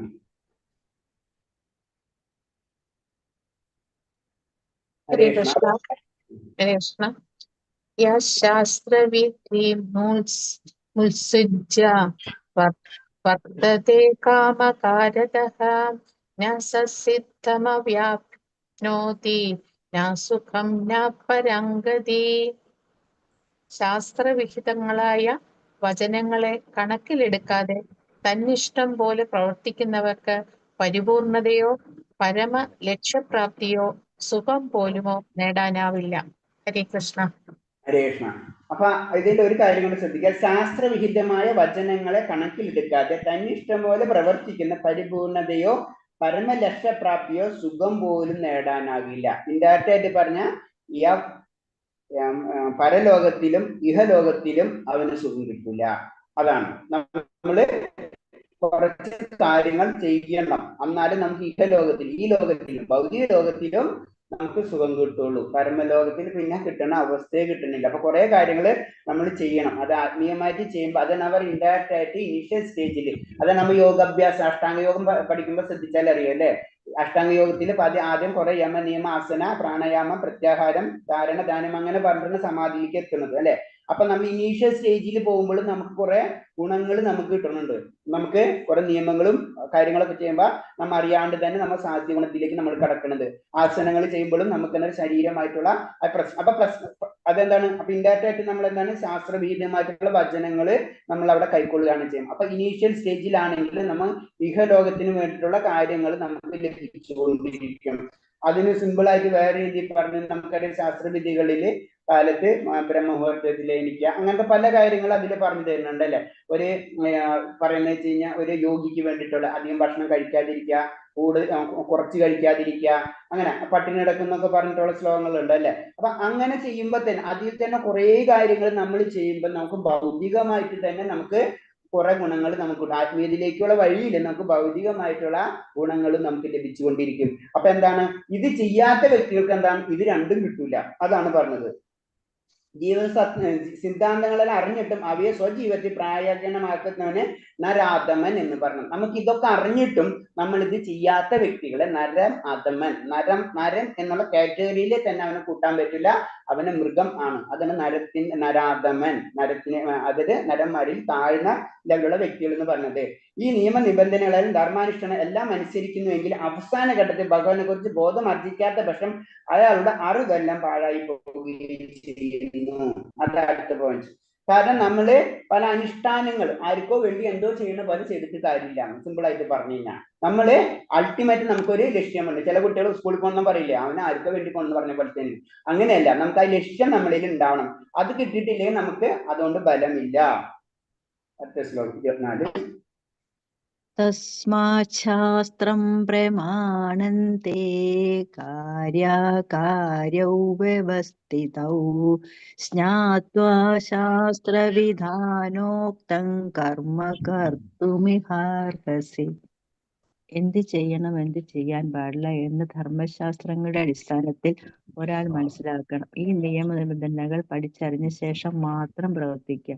തന്മൂലം ക്രമേണ ഉന്നതി പ്രാപിക്കും. ഹരേ കൃഷ്ണ. ഹരേ കൃഷ്ണ. ഹരേ കൃഷ്ണ. നമ്മള് അതിന് പറഞ്ഞു, നമ്മൾ ധർമ്മശാസ്ത്രങ്ങൾ എന്തിനു പഠിക്കുന്നു എന്നാണ് അതിന്റെ ഒരു ആൻസർ എന്ന് പറഞ്ഞത്. നമ്മൾ ധർമ്മശാസ്ത്രങ്ങൾ പഠിച്ചിരിക്കണം. എന്ത് ചെയ്യണം, എന്ത് ചെയ്യാൻ പാടില്ല എന്ന് ധർമ്മശാസ്ത്ര അടിസ്ഥാനത്തിൽ ഒരാൾ മനസ്സിലാക്കണം. അതാണ് നമ്മളിപ്പോ പ്രഭാസ്വാമിയുടെ വ്യാഖ്യാനം എന്താണെങ്കിലും ആത്മീയമായിട്ടുള്ള ഇതൊക്കെ നമ്മൾ വായിക്കുന്ന എന്താണ്, നമുക്ക് അതിൽ നിന്ന് മനസ്സിലാക്കും. ഗുരുക്കന്മാര് നമ്മളോട് പറഞ്ഞു തരണം, ഇത് ചെയ്യാൻ പാടില്ല, ഇത് ചെയ്യണം. നമുക്ക് ഡീറ്റെയിൽ ആയിട്ട് നമുക്ക് പറഞ്ഞു തരണം. നമുക്ക് ഈ ശ്ലോകത്തിന് ചിലപ്പോൾ അർത്ഥം മുഴുവനും മനസ്സിലായി എന്ന് വരില്ല. അപ്പൊ എന്താണ്, അത് എങ്ങനെയാണ് അതിന്റെ വ്യാഖ്യാനം ഒന്നും കൂടെ ആചാര്യന്മാര് നമുക്ക് പറഞ്ഞു തരുന്നതാണ്. അപ്പൊ അത് നമ്മൾ മനസ്സിലാക്കണം. എന്നാലേ നമുക്ക് ശരി ഏത് തെറ്റ് ഏതെന്ന് നമുക്ക് മനസ്സിലായി. ഇപ്പൊ സിമ്പിൾ ആയിട്ട് നമുക്ക് മനസ്സിലായി. സിമ്പിൾ ആയിട്ട് ഈ ജന്മത്തിൽ ചെയ്യുന്ന കാര്യങ്ങളാണ് അടുത്ത ജന്മത്തിലേക്ക് കടക്കുന്നത്. അപ്പൊ ഈ ജന്മത്തിൽ നല്ലത് ചെയ്യണം, ഇത് നമ്മളോട് പറഞ്ഞു തരണം അല്ലെ. എന്നാലേ നമുക്ക് മനസ്സിലാവുള്ളൂ. അപ്പൊ നമ്മൾ ചെയ്യാൻ പാടില്ലാത്തതും ചെയ്യാൻ പാടുള്ള കാര്യങ്ങൾ നമുക്ക് അതിലുണ്ടാവും. അത് നമുക്ക് കറക്റ്റായിട്ട് ഫോളോ ചെയ്യണം. അപ്പൊ ആ അടിസ്ഥാനത്തിൽ മനസ്സിലാക്കണം. ഈ നിയമ നിബന്ധനകൾ പഠിച്ചതിന് ശേഷം മാത്രം പ്രവർത്തിക്കുക. തന്മൂലം ക്രമേണ ഉന്നതി പ്രാപിക്കും. അതാണ് അടുത്ത പോയിന്റ്. നമ്മൾ കാര്യങ്ങൾ മനസ്സിലാക്കിയതിന് ശേഷമാണ് നമ്മൾ പ്രവർത്തിക്കേണ്ടത്. അതിന് പറ ഭഗവാൻ ഒരിക്കലും ഞാൻ അതാണ് നീ ഇങ്ങനെ ചെയ്യുന്ന ഇങ്ങനൊക്കെ കാര്യങ്ങളുണ്ട്. കാരണ സഹിതം നമുക്ക് പറഞ്ഞു തന്നതിന് ശേഷം വീണ്ടും നമുക്ക് ചോയ്സ് ആണ് തരുന്നത്. ഇനി നിന്റെ ഇഷ്ടം പോലെ ചെയ്യാനെന്ന് പറഞ്ഞത്. അപ്പോഴും ഭഗവാൻ അതിനെ സ്ട്രിക്റ്റ് ചെയ്യുന്നില്ല. നമ്മൾ ഉപനിഷത്തുകളിൽ എല്ലാവരും ശ്രദ്ധിച്ചാൽ അറിയാം, ഗുരു ശിഷ്യൻ അവർ തമ്മിലുള്ള സംവാദമാണ്. അങ്ങോട്ട് ചോദ്യം ചെയ്ത് ഉത്തരം ചോദിക്കും, അങ്ങനെ ചോദ്യ ഉത്തരങ്ങളായിട്ട് നടക്കണം. അങ്ങനെ അത് ചോദ്യ ഉത്തരങ്ങൾ എന്താണ്, ആ സബ്ജക്റ്റിൽ 100% പെർഫെക്ഷൻ ആവണം. ആദ്യം തന്നെ കാര്യം മനസ്സിലാക്കണം. നമ്മളോട് ഇപ്പൊ പറയുന്ന സിമ്പിൾ ആയിട്ട് പറയുന്നതാണ്. ഇപ്പൊ ചെറിയ കുട്ടികളോട് പറയും, കടയിൽ പോയിട്ട് ഒരു പഞ്ചസാര വാങ്ങിച്ചു തരാൻ പറഞ്ഞു കഴിഞ്ഞാൽ ഉടനടി ഓടല്ല, അതിന് പൈസ വേണം.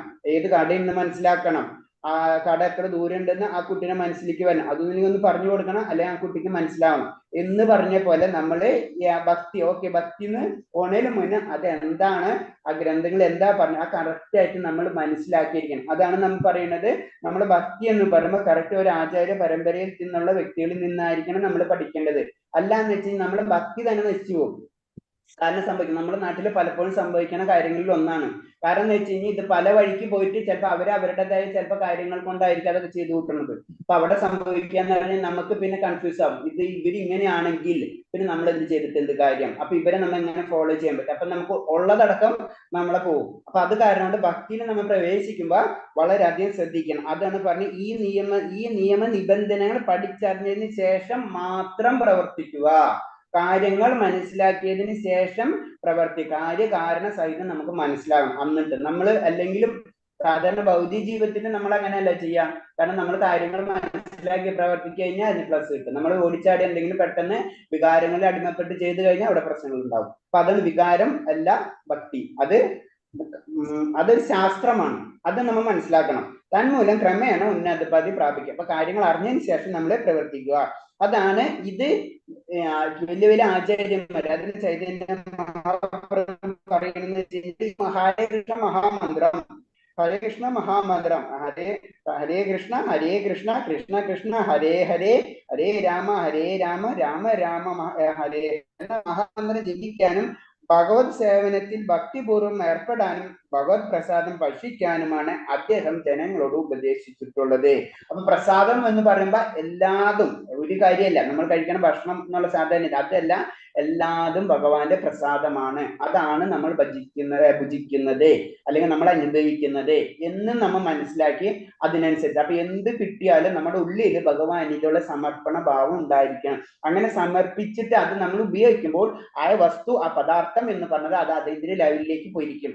ഭഗവാൻ എന്ത് ടച്ച് ചെയ്താലും അത് അതീന്ദ്രിയ ഭാവത്തിലേക്ക് പോയിരിക്കും. അതിന് മുക്തി. അതാണ് ഹിരണ്യകശിപിനായാലും ശരിക്കും അവിടെ മുക്തിയാണ് ലഭിക്കുന്നത്. ശരിക്കും ഭഗവാൻ തൊട്ട് കഴിഞ്ഞാൽ എന്താണ്, അത് മോക്ഷം ലഭിച്ചു. അപ്പൊ ഹിരണ്യകശിപെങ്കിലും നമുക്ക് ആവാൻ പറ്റണം ചുരുക്കി പറഞ്ഞു കഴിഞ്ഞാൽ. കാരണം ആ ലെവലിൽ, കാരണം എന്ന് വെച്ച് കഴിഞ്ഞാൽ അതാണ് ഭഗവാന്റെ ഒരു കരുണ. ഭഗവാൻ ടച്ച് ചെയ്ത് ഭഗവാൻ ഭുജിച്ച് എന്ത് ചെയ്താലും അത് അതീന്ദ്രിയ ലെവലിലേക്ക് പോവാ ചെയ്യുന്നത്. കാരണം പ്രഹ്ലാദ് മഹാരാജന്റെ പറഞ്ഞ 7 തലമുറ അങ്ങോട്ട് 3 7 അങ്ങോട്ടാണ് ഇത് കിട്ടുന്നത്. ഭഗവാന് അവിടെ വന്നു ആ വ്യക്തി അത് പ്രഹ്ലാദ് മഹാരാജനെ അനുഗ്രഹിക്കുന്നതോടുകൂടി 3 7 അങ്ങനെ എന്തോ കണക്കുണ്ട്. അത്രയാണ് ഒരു ഭക്തന് ആയ സമൂഹത്തിലുള്ള സ്ഥാനം എന്ന് പറഞ്ഞു. അത്രയും ആയ ജനറേഷൻ തന്നെ മുക്തിപഥത്തിലേക്ക് കടക്കും. അപ്പൊ നമ്മൾ ചെയ്യേണ്ട കാര്യം മിനിമം നമ്മൾ ചൈതന്യ മഹാപ്രഭു ഈ പ്രക്രിയ ലളിതമാക്കിയിട്ടുണ്ട്. പല കാര്യങ്ങൾ പറയുന്നുണ്ട്. അതിന് സിമ്പിൾ ആയിട്ടുള്ള ഒരു കാര്യം പറയുന്നത് മഹാമന്ത്രം ജപിക്കുക, പിന്നെ ഭക്തിയുത സേവനങ്ങൾ ചെയ്യാം, ഭക്തിമാർഗം നമ്മൾ ചെയ്തുകൊണ്ടിരിക്കുക,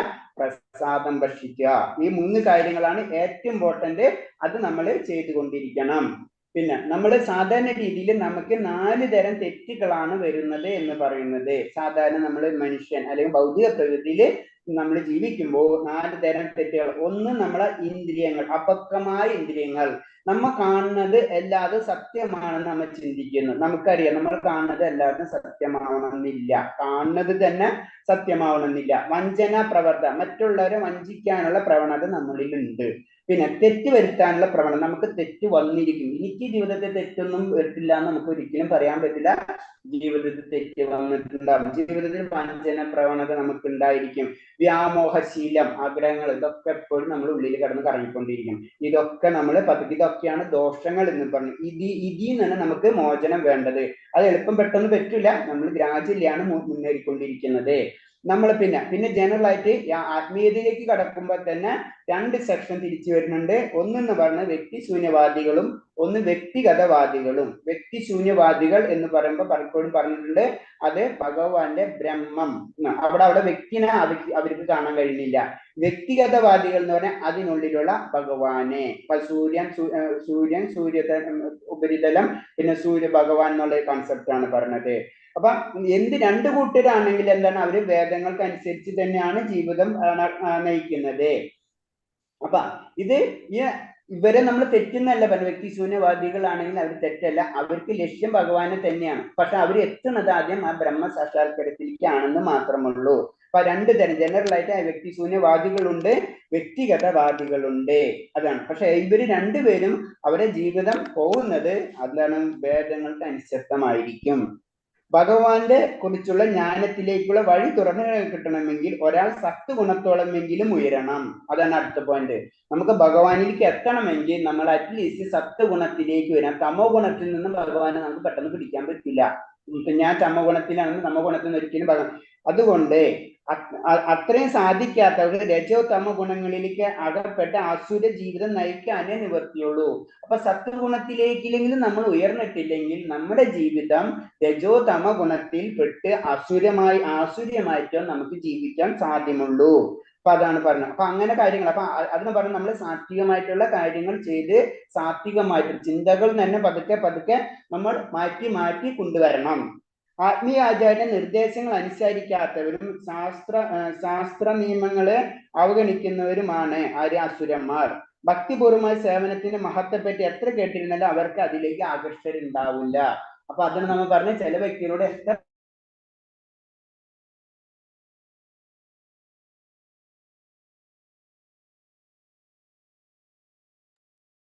കേൾക്കുന്നില്ല. ഉണ്ടാക്കുന്ന ഇതെല്ലാമാണ് ആസുര ജീവിതത്തിന്റെ കേട്ടില്ലായിരുന്നു. ചില ദോഷങ്ങൾ. രേഷ്മ ഇത്തിരി സമയം കേട്ടില്ലായിരുന്നു. കേട്ടായി കിട്ടുപോയാ? ഓക്കെ, ഇത് കേട്ടാ നമ്മള് സത്വഗുണത്തിലേക്കെങ്കിലും എത്തണം എന്നുള്ള വീട് കേട്ടാ. അവിടെ മുതലാണ് കേൾക്കാഞ്ഞ്. അതായത് പറയുന്നത് ഇത്രയുള്ളൂ. കാരണം എന്ന് വെച്ച് കഴിഞ്ഞാൽ നമ്മൾ സാത്വിക ഗുണത്തിലെങ്കിലും എത്തിയിട്ടില്ലെങ്കിൽ ഭഗവാനെ നമുക്ക് ലഭിക്കില്ല എന്നാ പറയുന്നത്. അപ്പൊ സാത്വിക ഗുണത്തിൽ എത്താനുള്ള മാർഗങ്ങൾ എന്തെല്ലാമാണെന്ന് നോക്കി അതിലേക്ക് നമ്മൾ പ്രവർത്തിക്കണം. അല്ലെങ്കിൽ നമ്മൾ വീണ്ടും ഈ ആസുര്യ ഗുണങ്ങളിലേക്കായിരിക്കും നമ്മളെ ജീവിതം കൊണ്ടുപോവാ.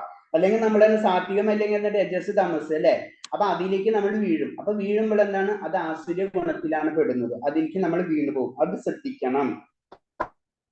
പിന്നെ പറയണത് ആധ്യാത്മിക ആചാര്യന്റെ നിർദ്ദേശങ്ങൾ, ഭഗവാന്റെ കാര്യങ്ങൾ പറഞ്ഞു കഴിഞ്ഞാലൊന്നും ഇവർക്ക് യാതൊരു രീതിയിലുള്ള എഫക്റ്റ് ഉണ്ടാവില്ല എന്നാ പറഞ്ഞു. അവരെ ആകർഷിക്കില്ല എന്ന് പറഞ്ഞു. അവരൊക്കെ ആസുരിക ജന്മമുള്ളവരാണ്. അതാണ് നമ്മൾ പാറമേൽ വെള്ളം ഒഴിക്കുന്നു പറഞ്ഞത് തന്നെ. കാരണം ചില വ്യക്തികൾ ചിലപ്പോൾ നമ്മളെ കുടുംബങ്ങളിൽ തന്നെ ഉണ്ടാവും, ചിലപ്പോൾ കുടുംബത്തിൽ തന്നെ ഉണ്ടാവും, ഇതൊക്കെ ഉണ്ടാവും. അപ്പൊ നമ്മൾ വെറുതെ നമ്മളെ ടൈം വേസ്റ്റ് ചെയ്യേണ്ട ആവശ്യമില്ല. അതിനെ പറഞ്ഞ അപ്പൊ നമ്മൾ അത് ഉദ്ധരിക്കുക. നമ്മൾ ഓട്ടോമാറ്റിക്കായിട്ട് നമ്മളെ ഭഗവാന്റെ അംശം വന്ന് നമ്മെ പ്യൂരിഫൈ ചെയ്യുമ്പോൾ ഓട്ടോമാറ്റിക്കായിട്ട് മറ്റുള്ളവരും പ്യൂരിഫൈ. അതില് ഞാൻ പറഞ്ഞില്ലേ, നമ്മള് നാരദ മഹർഷിയോ അല്ലെങ്കിൽ അങ്ങനത്തെ വലിയ വലിയ ആചാര്യന്മാരല്ല. അപ്പൊ നമുക്ക് നമ്മുടേതായ ലെവലുണ്ട്. നമുക്ക് കുറച്ച് ഭഗവാന്റെ കാര്യങ്ങൾ പറഞ്ഞു കൊടുക്കുക, നമ്മളെ കൊണ്ട് ചെയ്യാൻ പറ്റും. അവരെ കൊണ്ട് നിർബന്ധമായിട്ട് അത്തരം പവർ നമ്മളെ കയ്യിലില്ല. അപ്പൊ അതുകൊണ്ട് പറഞ്ഞു അവർക്ക് അത് കേട്ട് കഴിഞ്ഞാൽ ആകർഷകരാവണമെന്നില്ല. കാരണം അവര് അത്രയധികം ഭൗതികമായിട്ടുള്ള ലെവലിൽ അവർ നിൽക്കുന്നതാണ്. ഇതെല്ലാമാണ് അസുര ജീവിതത്തിന്റെ ദോഷങ്ങൾ. അവരെ സ്വന്തം വഴി അവർ ചെത്തിണ്ടാക്കുക ചെയ്യുന്ന പറയുന്നത്. എങ്കിലും ശരിക്കും ഉചിതനും ഒരു വിശ്വാസിനെ ആത്മീയ ഗുരുവിന്റെ വഴികാട്ടിയായി ലഭിക്കുന്ന അവർക്ക് സത്കൃഷ്ടമായ പദത്തിലേക്ക് വരാൻ കഴിയും. അതോടെ ജീവിതം വിജയം കൈവരിക്കുകയും ചെയ്യും. അതാണ് ആചാര്യന്മാര്. അത്രയും പവർഫുൾ ആണ് ആചാര്യൻ എന്ന് പറയുന്നത്. അത് നമുക്കറിയാം. നമ്മളെ വാൽമീകി മഹർഷി അല്ലെ, നാരദ മഹർഷി ഉപദേശം കൊടുക്കുന്നതൊക്കെ അങ്ങനെയാണ്. അത്രയും ലെവലിൽ കാട്ടാളിനെ ഒരു മഹർഷിയാക്കി മാറ്റിയതാണ് ആര്? നാരദ മഹർഷി. അപ്പൊ അത്രയും പവർഫുൾ ആണ് ഈ ആചാര്യന്മാർക്ക് എന്ന് പറയുന്നത്. അപ്പൊ അത് നമ്മൾ മനസ്സിലാക്കണം. അപ്പൊ പറഞ്ഞു വന്നതെന്ന് പറഞ്ഞു കഴിഞ്ഞാൽ ആചാര്യന്മാരെ പവറാണ്. അതാണ് ഭഗവാന്റെ പ്രതിനിധികളാണ് അവർ എന്ന് പറഞ്ഞത്. ആ പ്രതിനിധിക്ക് ഏകദേശം ഭഗവാന്റെ പോലെ തന്നെയുള്ള ആ പവർ ഉണ്ടായിരിക്കും. അതാണ് ഇത്രയും കാര്യങ്ങളാണ് പറയുന്നത്. ഈ അധ്യായം കഴിഞ്ഞു. ഹരേ കൃഷ്ണ. നമ്മൾ എത്രാമത്തെ ശ്ലോകം തൊട്ടാണ് തുടങ്ങിയത്? 9-ാമത്തെ 10 തൊട്ട് അല്ലെ? ജസ്റ്റ് ഒന്ന് പറയാം. 10-ാമത്തേതിൽ പറയണത് ഇതേപോലെ തന്നെ അവരെ ഇത് പറയണതാണ്, സൂര്യഗുണമുള്ള ആൾക്കാരെ ക്വാളിറ്റികൾ എന്ന് പറഞ്ഞു. അപ്പൊ നമുക്ക് കുറെ കാര്യം മനസ്സിലായി അല്ലെ? കാരണം എന്താ വെച്ച് കഴിഞ്ഞാൽ ഇവരെന്ന് പറഞ്ഞ് ഡംബ്, ദുരാഭിമാനം, ഇതൊക്കെ ആയിരിക്കും അവരെ ക്വാളിറ്റി എന്ന് പറയുന്നത്. അവരെ സ്വഭാവം എന്ന് പറയുന്നത്. പിന്നെന്താണ്, അവർക്ക് എല്ലാതും ഞാനാണ് ഇത് ഉണ്ടാക്കിയെന്നൊക്കെ ഉള്ള ഒരു ചിന്തയായിരിക്കും. അവരൊരിക്കലും അറിയുന്നില്ല താൻ ചെയ്ത പല മുൻജന്മ സുഹൃത്തും കൊണ്ടാണ് ഇതൊക്കെ നമുക്ക് ലഭിച്ചതെന്ന് ഒരിക്കലും ചിന്തിക്കുന്നു. അവരെ ചിന്താഗതി ഇതൊക്കെ ഞാൻ തന്നെയാണ് ഉണ്ടാക്കിയിട്ടുള്ളത്. നമുക്കറിയാം, സൗന്ദര്യം, ജ്ഞാനം, വിദ്യാഭ്യാസം, ഉന്നത കുലങ്ങളിൽ ജനിക്കൽ, ഇതൊക്കെ നമ്മളെ മുൻജന്മ സുഹൃത്തുമായിട്ട് ബന്ധപ്പെട്ടിട്ടുള്ളതാണെന്ന് ശരിക്കും ഈ ആസുര സ്വഭാവികൾ ഒരിക്കലും മനസ്സിലാക്കില്ല. പിന്നെ ശരിയായ അവരെ കാര്യങ്ങളാണ് പറഞ്ഞാൽ അവർക്ക് ബലം, ഗർവം, കാമം, ക്രോധം, ഇതൊക്കെ ആയിരിക്കും അവരെ ജീവിത ലക്ഷ്യം. അങ്ങനത്തെ ഉള്ള പേരുന്നു. അപ്പൊ എന്താണ് ചെയ്യുന്നത്? ഇങ്ങനത്തെ ഉള്ള വ്യക്തികൾ, ആസുര്യമായിട്ടുള്ള സ്വഭാവമുള്ള വ്യക്തികളെ ഭഗവാൻ ഓട്ടോമാറ്റിക്കായിട്ട് അസുര യോനികളിൽ തന്നെയാണ് വീണ്ടും വീണ്ടും പ്രകടിപ്പിക്കുന്നത്. അപ്പൊ നമ്മൾ താഴത്തേക്ക് വീണു കഴിഞ്ഞാൽ വീണ്ടും നമ്മൾ താഴത്തേക്ക് പോയിക്കൊണ്ടിരിക്കും. അപ്പൊ നമ്മൾ വീഴാൻ നമ്മൾ സമ്മതിക്കരുത്. അതാണ് പറയുന്നത്, നാമം നമ്മൾ സ്റ്റാർട്ട് ചെയ്ത് കഴിഞ്ഞാൽ പിന്നെ നമ്മൾ നാമം അത് സ്റ്റോപ്പ് ചെയ്യാതിരിക്കുക. വളരെയധികം ശ്രദ്ധിക്കുക അത് പറയുന്നത്. പിന്നെ കാമക്രോധ ലോഭങ്ങൾ. അപ്പൊ അതാണ് 3 നഗരത്തിന്റെ കവാടങ്ങൾ എന്ന് പറയുന്നത്. ഇത് നമ്മള് നിയന്ത്രിച്ചിരിക്കണം. അത് സ്റ്റോപ്പ് ചെയ്തിട്ട് വേണം നമ്മൾ ആത്മസാക്ഷാത്കാരത്തിന്റെ കർമ്മങ്ങൾ ചെയ്യുമ്പോൾ. അങ്ങനെ ചെയ്തു കഴിഞ്ഞാലാണ് ക്രമേണ നമ്മളെ പരമപദത്തിലേക്ക് നമ്മൾ എത്തുന്നത്. പിന്നെ ഈ പറയുന്നത് ഈ ശാസ്ത്ര വചനങ്ങളെ കറക്റ്റായിട്ട് ചെയ്യാതെ പരിപാലിക്കാത്ത വ്യക്തികൾക്ക് അവർക്ക് ഇഹലോകത്തിലും പരലോകത്തിലും ലഭിക്കില്ല. അതാണ് പറഞ്ഞത്, ഇഹലോകത്തിൽ തന്നെ കിട്ടില്ല, കാരണം അത് മൃഗത്തിന് തുല്യമായിട്ടുള്ള ജീവിതമാണ് അവർക്ക്. അപ്പൊ നമുക്കറിയാം ധാർമ്മികമായിട്ടുള്ള ചിന്താഗതിയുള്ള സമൂഹം എന്ന് പറഞ്ഞാൽ അറ്റ്ലീസ്റ്റ് അതിനനുസരിച്ചെങ്കിലും ജീവിക്കും. അതും ഇല്ലാത്തവിടെ എന്ന് പറഞ്ഞാൽ ഇപ്പൊ നമുക്ക് പല സ്ഥലത്തൊക്കെ കാണുന്നുണ്ട് അല്ലെ, പല കാര്യങ്ങൾ. കാരണം അവർക്ക് മൃഗത്തിന് തുല്യമാണ് അവരുടെ ജീവിതം, അവരും മൃഗം ഒരേപോലെയാണ്, ഒരു വ്യത്യാസവും ഇല്ല അവർ തമ്മിൽ. അപ്പൊ അതാണ് പറഞ്ഞത്. അപ്പൊ അങ്ങനെ നമ്മൾ ഒരിക്കലും വീഴരുത്, അതാണ് പറയുന്നത്. പിന്നെ എന്ത് ചെയ്യണം, എന്ത് ചെയ്യാൻ പാടില്ല എന്ന് ഒരാൾ, നമ്മൾ എന്താണ് ചെയ്യേണ്ടത്, എന്ത് ചെയ്യാൻ പാടില്ല എന്നുള്ളത് ശാസ്ത്രവിദ്യ അനുസരിച്ചുള്ള കാര്യങ്ങൾ മനസ്സിലാക്കി അത് പഠിച്ചതിന് ശേഷം പ്രവർത്തിക്കുക. അതാണ് നമ്മൾ എന്ത് ചെയ്യണം, ചെയ്യേണ്ടത്. അത് ശരിക്കും നമുക്ക് പെട്ടെന്ന് പഠിക്കാൻ പറ്റില്ല. അതാണ് നമ്മൾ ആചാര്യന്മാരെ സപ്പോർട്ട് പഠിക്കും. നമുക്ക് മാത്സ് പഠിക്കണമെങ്കിൽ മാത്സ് ടീച്ചർ ആവശ്യമുണ്ട് എന്ന് പറഞ്ഞാൽ ആത്മീയ ശാസ്ത്രം പഠിക്കണമെങ്കിൽ ആത്മീയ ആചാര്യന്മാരെ ആവശ്യമുണ്ട്. അവരിൽ ത്രൂ അത് പഠിച്ചതിന് ശേഷം നമുക്ക് നിശ്ചയിക്കാം നമ്മൾ കടക്കണോ കടക്കണ്ടേന്ന്. എല്ലാവരും കടന്നിരിക്കും, കാരണം അതാണ് സത്യം എന്ന് ആ വ്യക്തിക്ക് മനസ്സിലാകും. അതാണ് ഇതിൽ കൂടെ പറഞ്ഞു തരുന്നത്. അപ്പൊ നമ്മൾ മിനിമം ഭഗവാന്റെ കാര്യങ്ങൾ ചെയ്യണമെങ്കിൽ അറ്റ്ലീസ്റ്റ് നമ്മൾ ആദ്യത്തിലേക്കെങ്കിലും നമ്മൾ ഉയരണം. ഹരേ കൃഷ്ണ. പറഞ്ഞതിൽ എന്തെങ്കിലും സംശയം ഉണ്ടെങ്കിൽ ചോദിക്കാം. ഹരേ കൃഷ്ണ.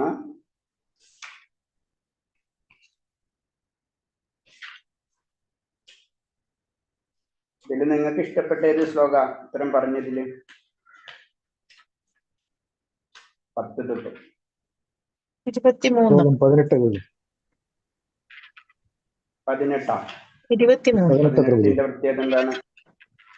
18 അതായത് മറ്റുള്ളവരിൽ അല്ലെ, അസുരന്മാരും നിത്യാഹങ്കാരം ബലം ക്രാമക്രോധം. ഏതാ പ്രഭുവിനെ അത് ഇഷ്ടപ്പെടാൻ കാരണം എന്താ?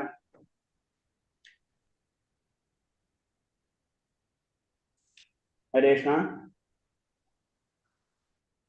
നമ്മൾ ചെയ്യുന്ന നമ്മുടെ കർമ്മങ്ങൾ കഴിഞ്ഞ ജന്മം ചെയ്തിട്ടുണ്ടെങ്കിൽ അത് ഈ ജന്മം നമ്മൾ അനുഭവിച്ചേ മതിയാവും. അതില്ലെങ്കിൽ വീണ്ടും കഴിഞ്ഞ ജന്മമാണ് നമ്മുടെ കർമ്മത്തിൽ നമ്മൾ തെറ്റ് ചെയ്തിട്ടുണ്ടെങ്കിൽ അത് ഈ ജന്മം നമ്മൾ തുടർച്ചയായിട്ട് അത് അനുഭവിക്കണം എന്ന് പറയുന്നുണ്ടല്ലോ അല്ലേ?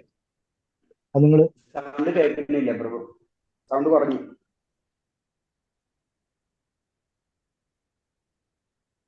കഴിഞ്ഞ ജന്മം നമ്മൾ ചെയ്ത തെറ്റുകൾ ഉണ്ടെങ്കിൽ അത് ഈ ജന്മം നമ്മൾ അനുഭവിക്കണം എന്ന് പറയുന്നുണ്ടല്ലോ അല്ലേ? അതിന്റെ ഭാവാർത്ഥത്തിൽ പറഞ്ഞ കാര്യമാണ് ഇപ്പൊ പറയുന്നത്. ഓക്കെ, ശരി, മനസ്സിലായി. ഹരേ കൃഷ്ണ, ഹരേ കൃഷ്ണ. പിന്നെ അടുത്ത 23 ആരാ പറഞ്ഞത്? പറഞ്ഞു.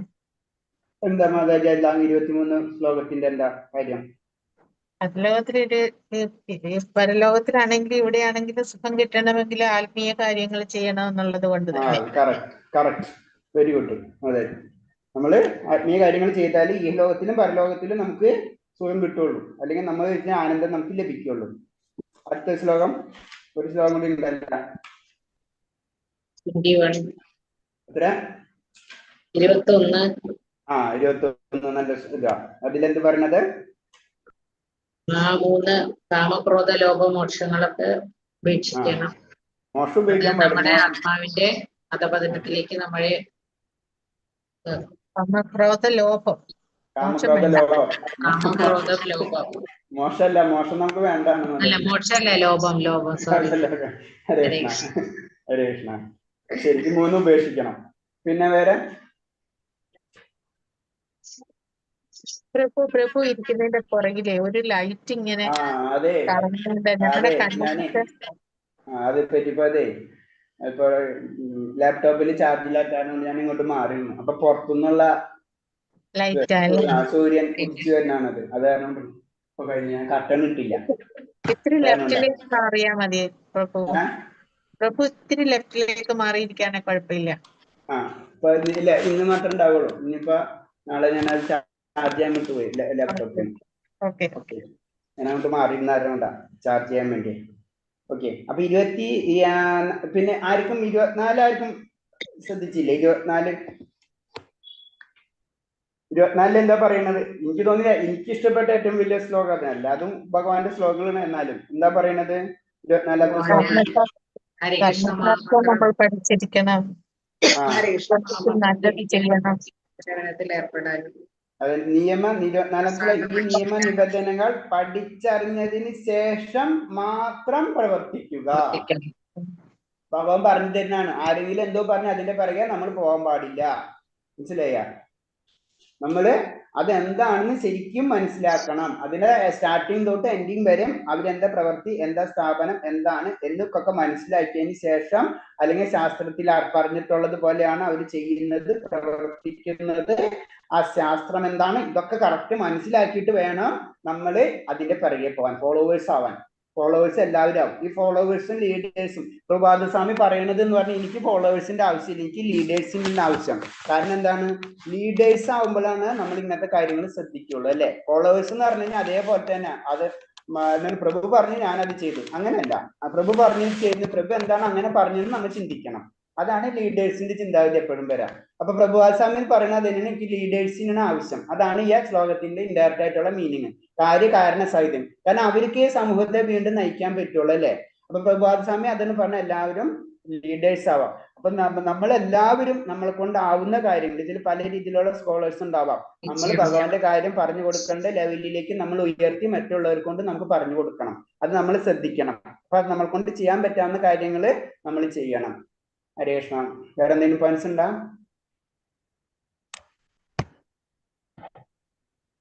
അപ്പൊ നമുക്ക് നിർത്താം. നാളെ ഇതിന്റെ ചോദ്യോത്തരം നമുക്ക് നോക്കാം. അപ്പൊ 16 കഴിഞ്ഞു, 17 നാളെ തൊട്ട് 17. ഇനി 2 അധ്യായമേ ഉള്ളൂ. 17ഓടുകൂടി ശരിക്കും ഗീത അവസാനിക്കുകയാണ്. 18 പറഞ്ഞാൽ വീണ്ടും ഒരു സമ്മതി പോലെ തന്നെയാണ്. അപ്പൊ അതിനുള്ളിൽ നിങ്ങളെല്ലാവരും അറ്റ്ലീസ്റ്റ് 4 മാലെങ്കിലും ജപിച്ചിരിക്കണം, ബുക്ക് വാങ്ങിക്കണം, ബുക്ക് വായിക്കണം. ഇങ്ങനത്തെ കാര്യമാണ് ഞാൻ എപ്പോഴും പറയാം.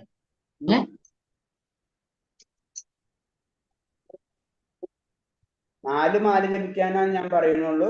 4 മാല ജപിക്കുക. എന്നാലേ നമുക്ക് അടുത്ത ലെവലിലേക്ക്, 3rd ലെവലിലേക്ക് നിങ്ങൾക്ക് അഡ്മിഷൻ കിട്ടണമെങ്കിൽ മിനിമം ഇത്രയും ചെയ്യണം എന്നുള്ള ഒരു റൂൾ ഉണ്ട്. അതേപോലെ ഇംപ്ലിമെന്റ് ആവുന്ന എനിക്കറിയില്ല. പറ്റുന്ന നമ്മുടെ ഉള്ളിൽ എല്ലാതും ഭഗവാനോടാണ് നമ്മളെ ക്വാളിറ്റി ഒക്കെ, അല്ലെങ്കിൽ നമ്മൾ ചെയ്യുന്ന കാര്യങ്ങൾ ഭഗവാനോടാണ് നമ്മൾ പറയുന്നത്. അത് ശ്രദ്ധിക്കണം. ഭഗവാൻ എന്ന് പറഞ്ഞു കഴിഞ്ഞാൽ വഞ്ചിക്കുന്നവരിൽ ഏറ്റവും വലിയ വഞ്ചകനാണ് ഞാൻ. ഭഗവാനെ പറ്റിക്കാൻ നമുക്ക് പറ്റില്ല. തിരുനെത്തിക്കോട്ടെ ഞാൻ. ഹരേ കൃഷ്ണ. വഞ്ചകൽപരൂപച്ച കൃപാസിന്ധ്യാപച്ച പതിനാം ഭാവനേപി വൈഷ്ണവേപ നമാനന്ദ കോടി വൈഷ്ണവസ്തേ പ്രഭാദിച്ച് ഗുരുദേവിച്ച്.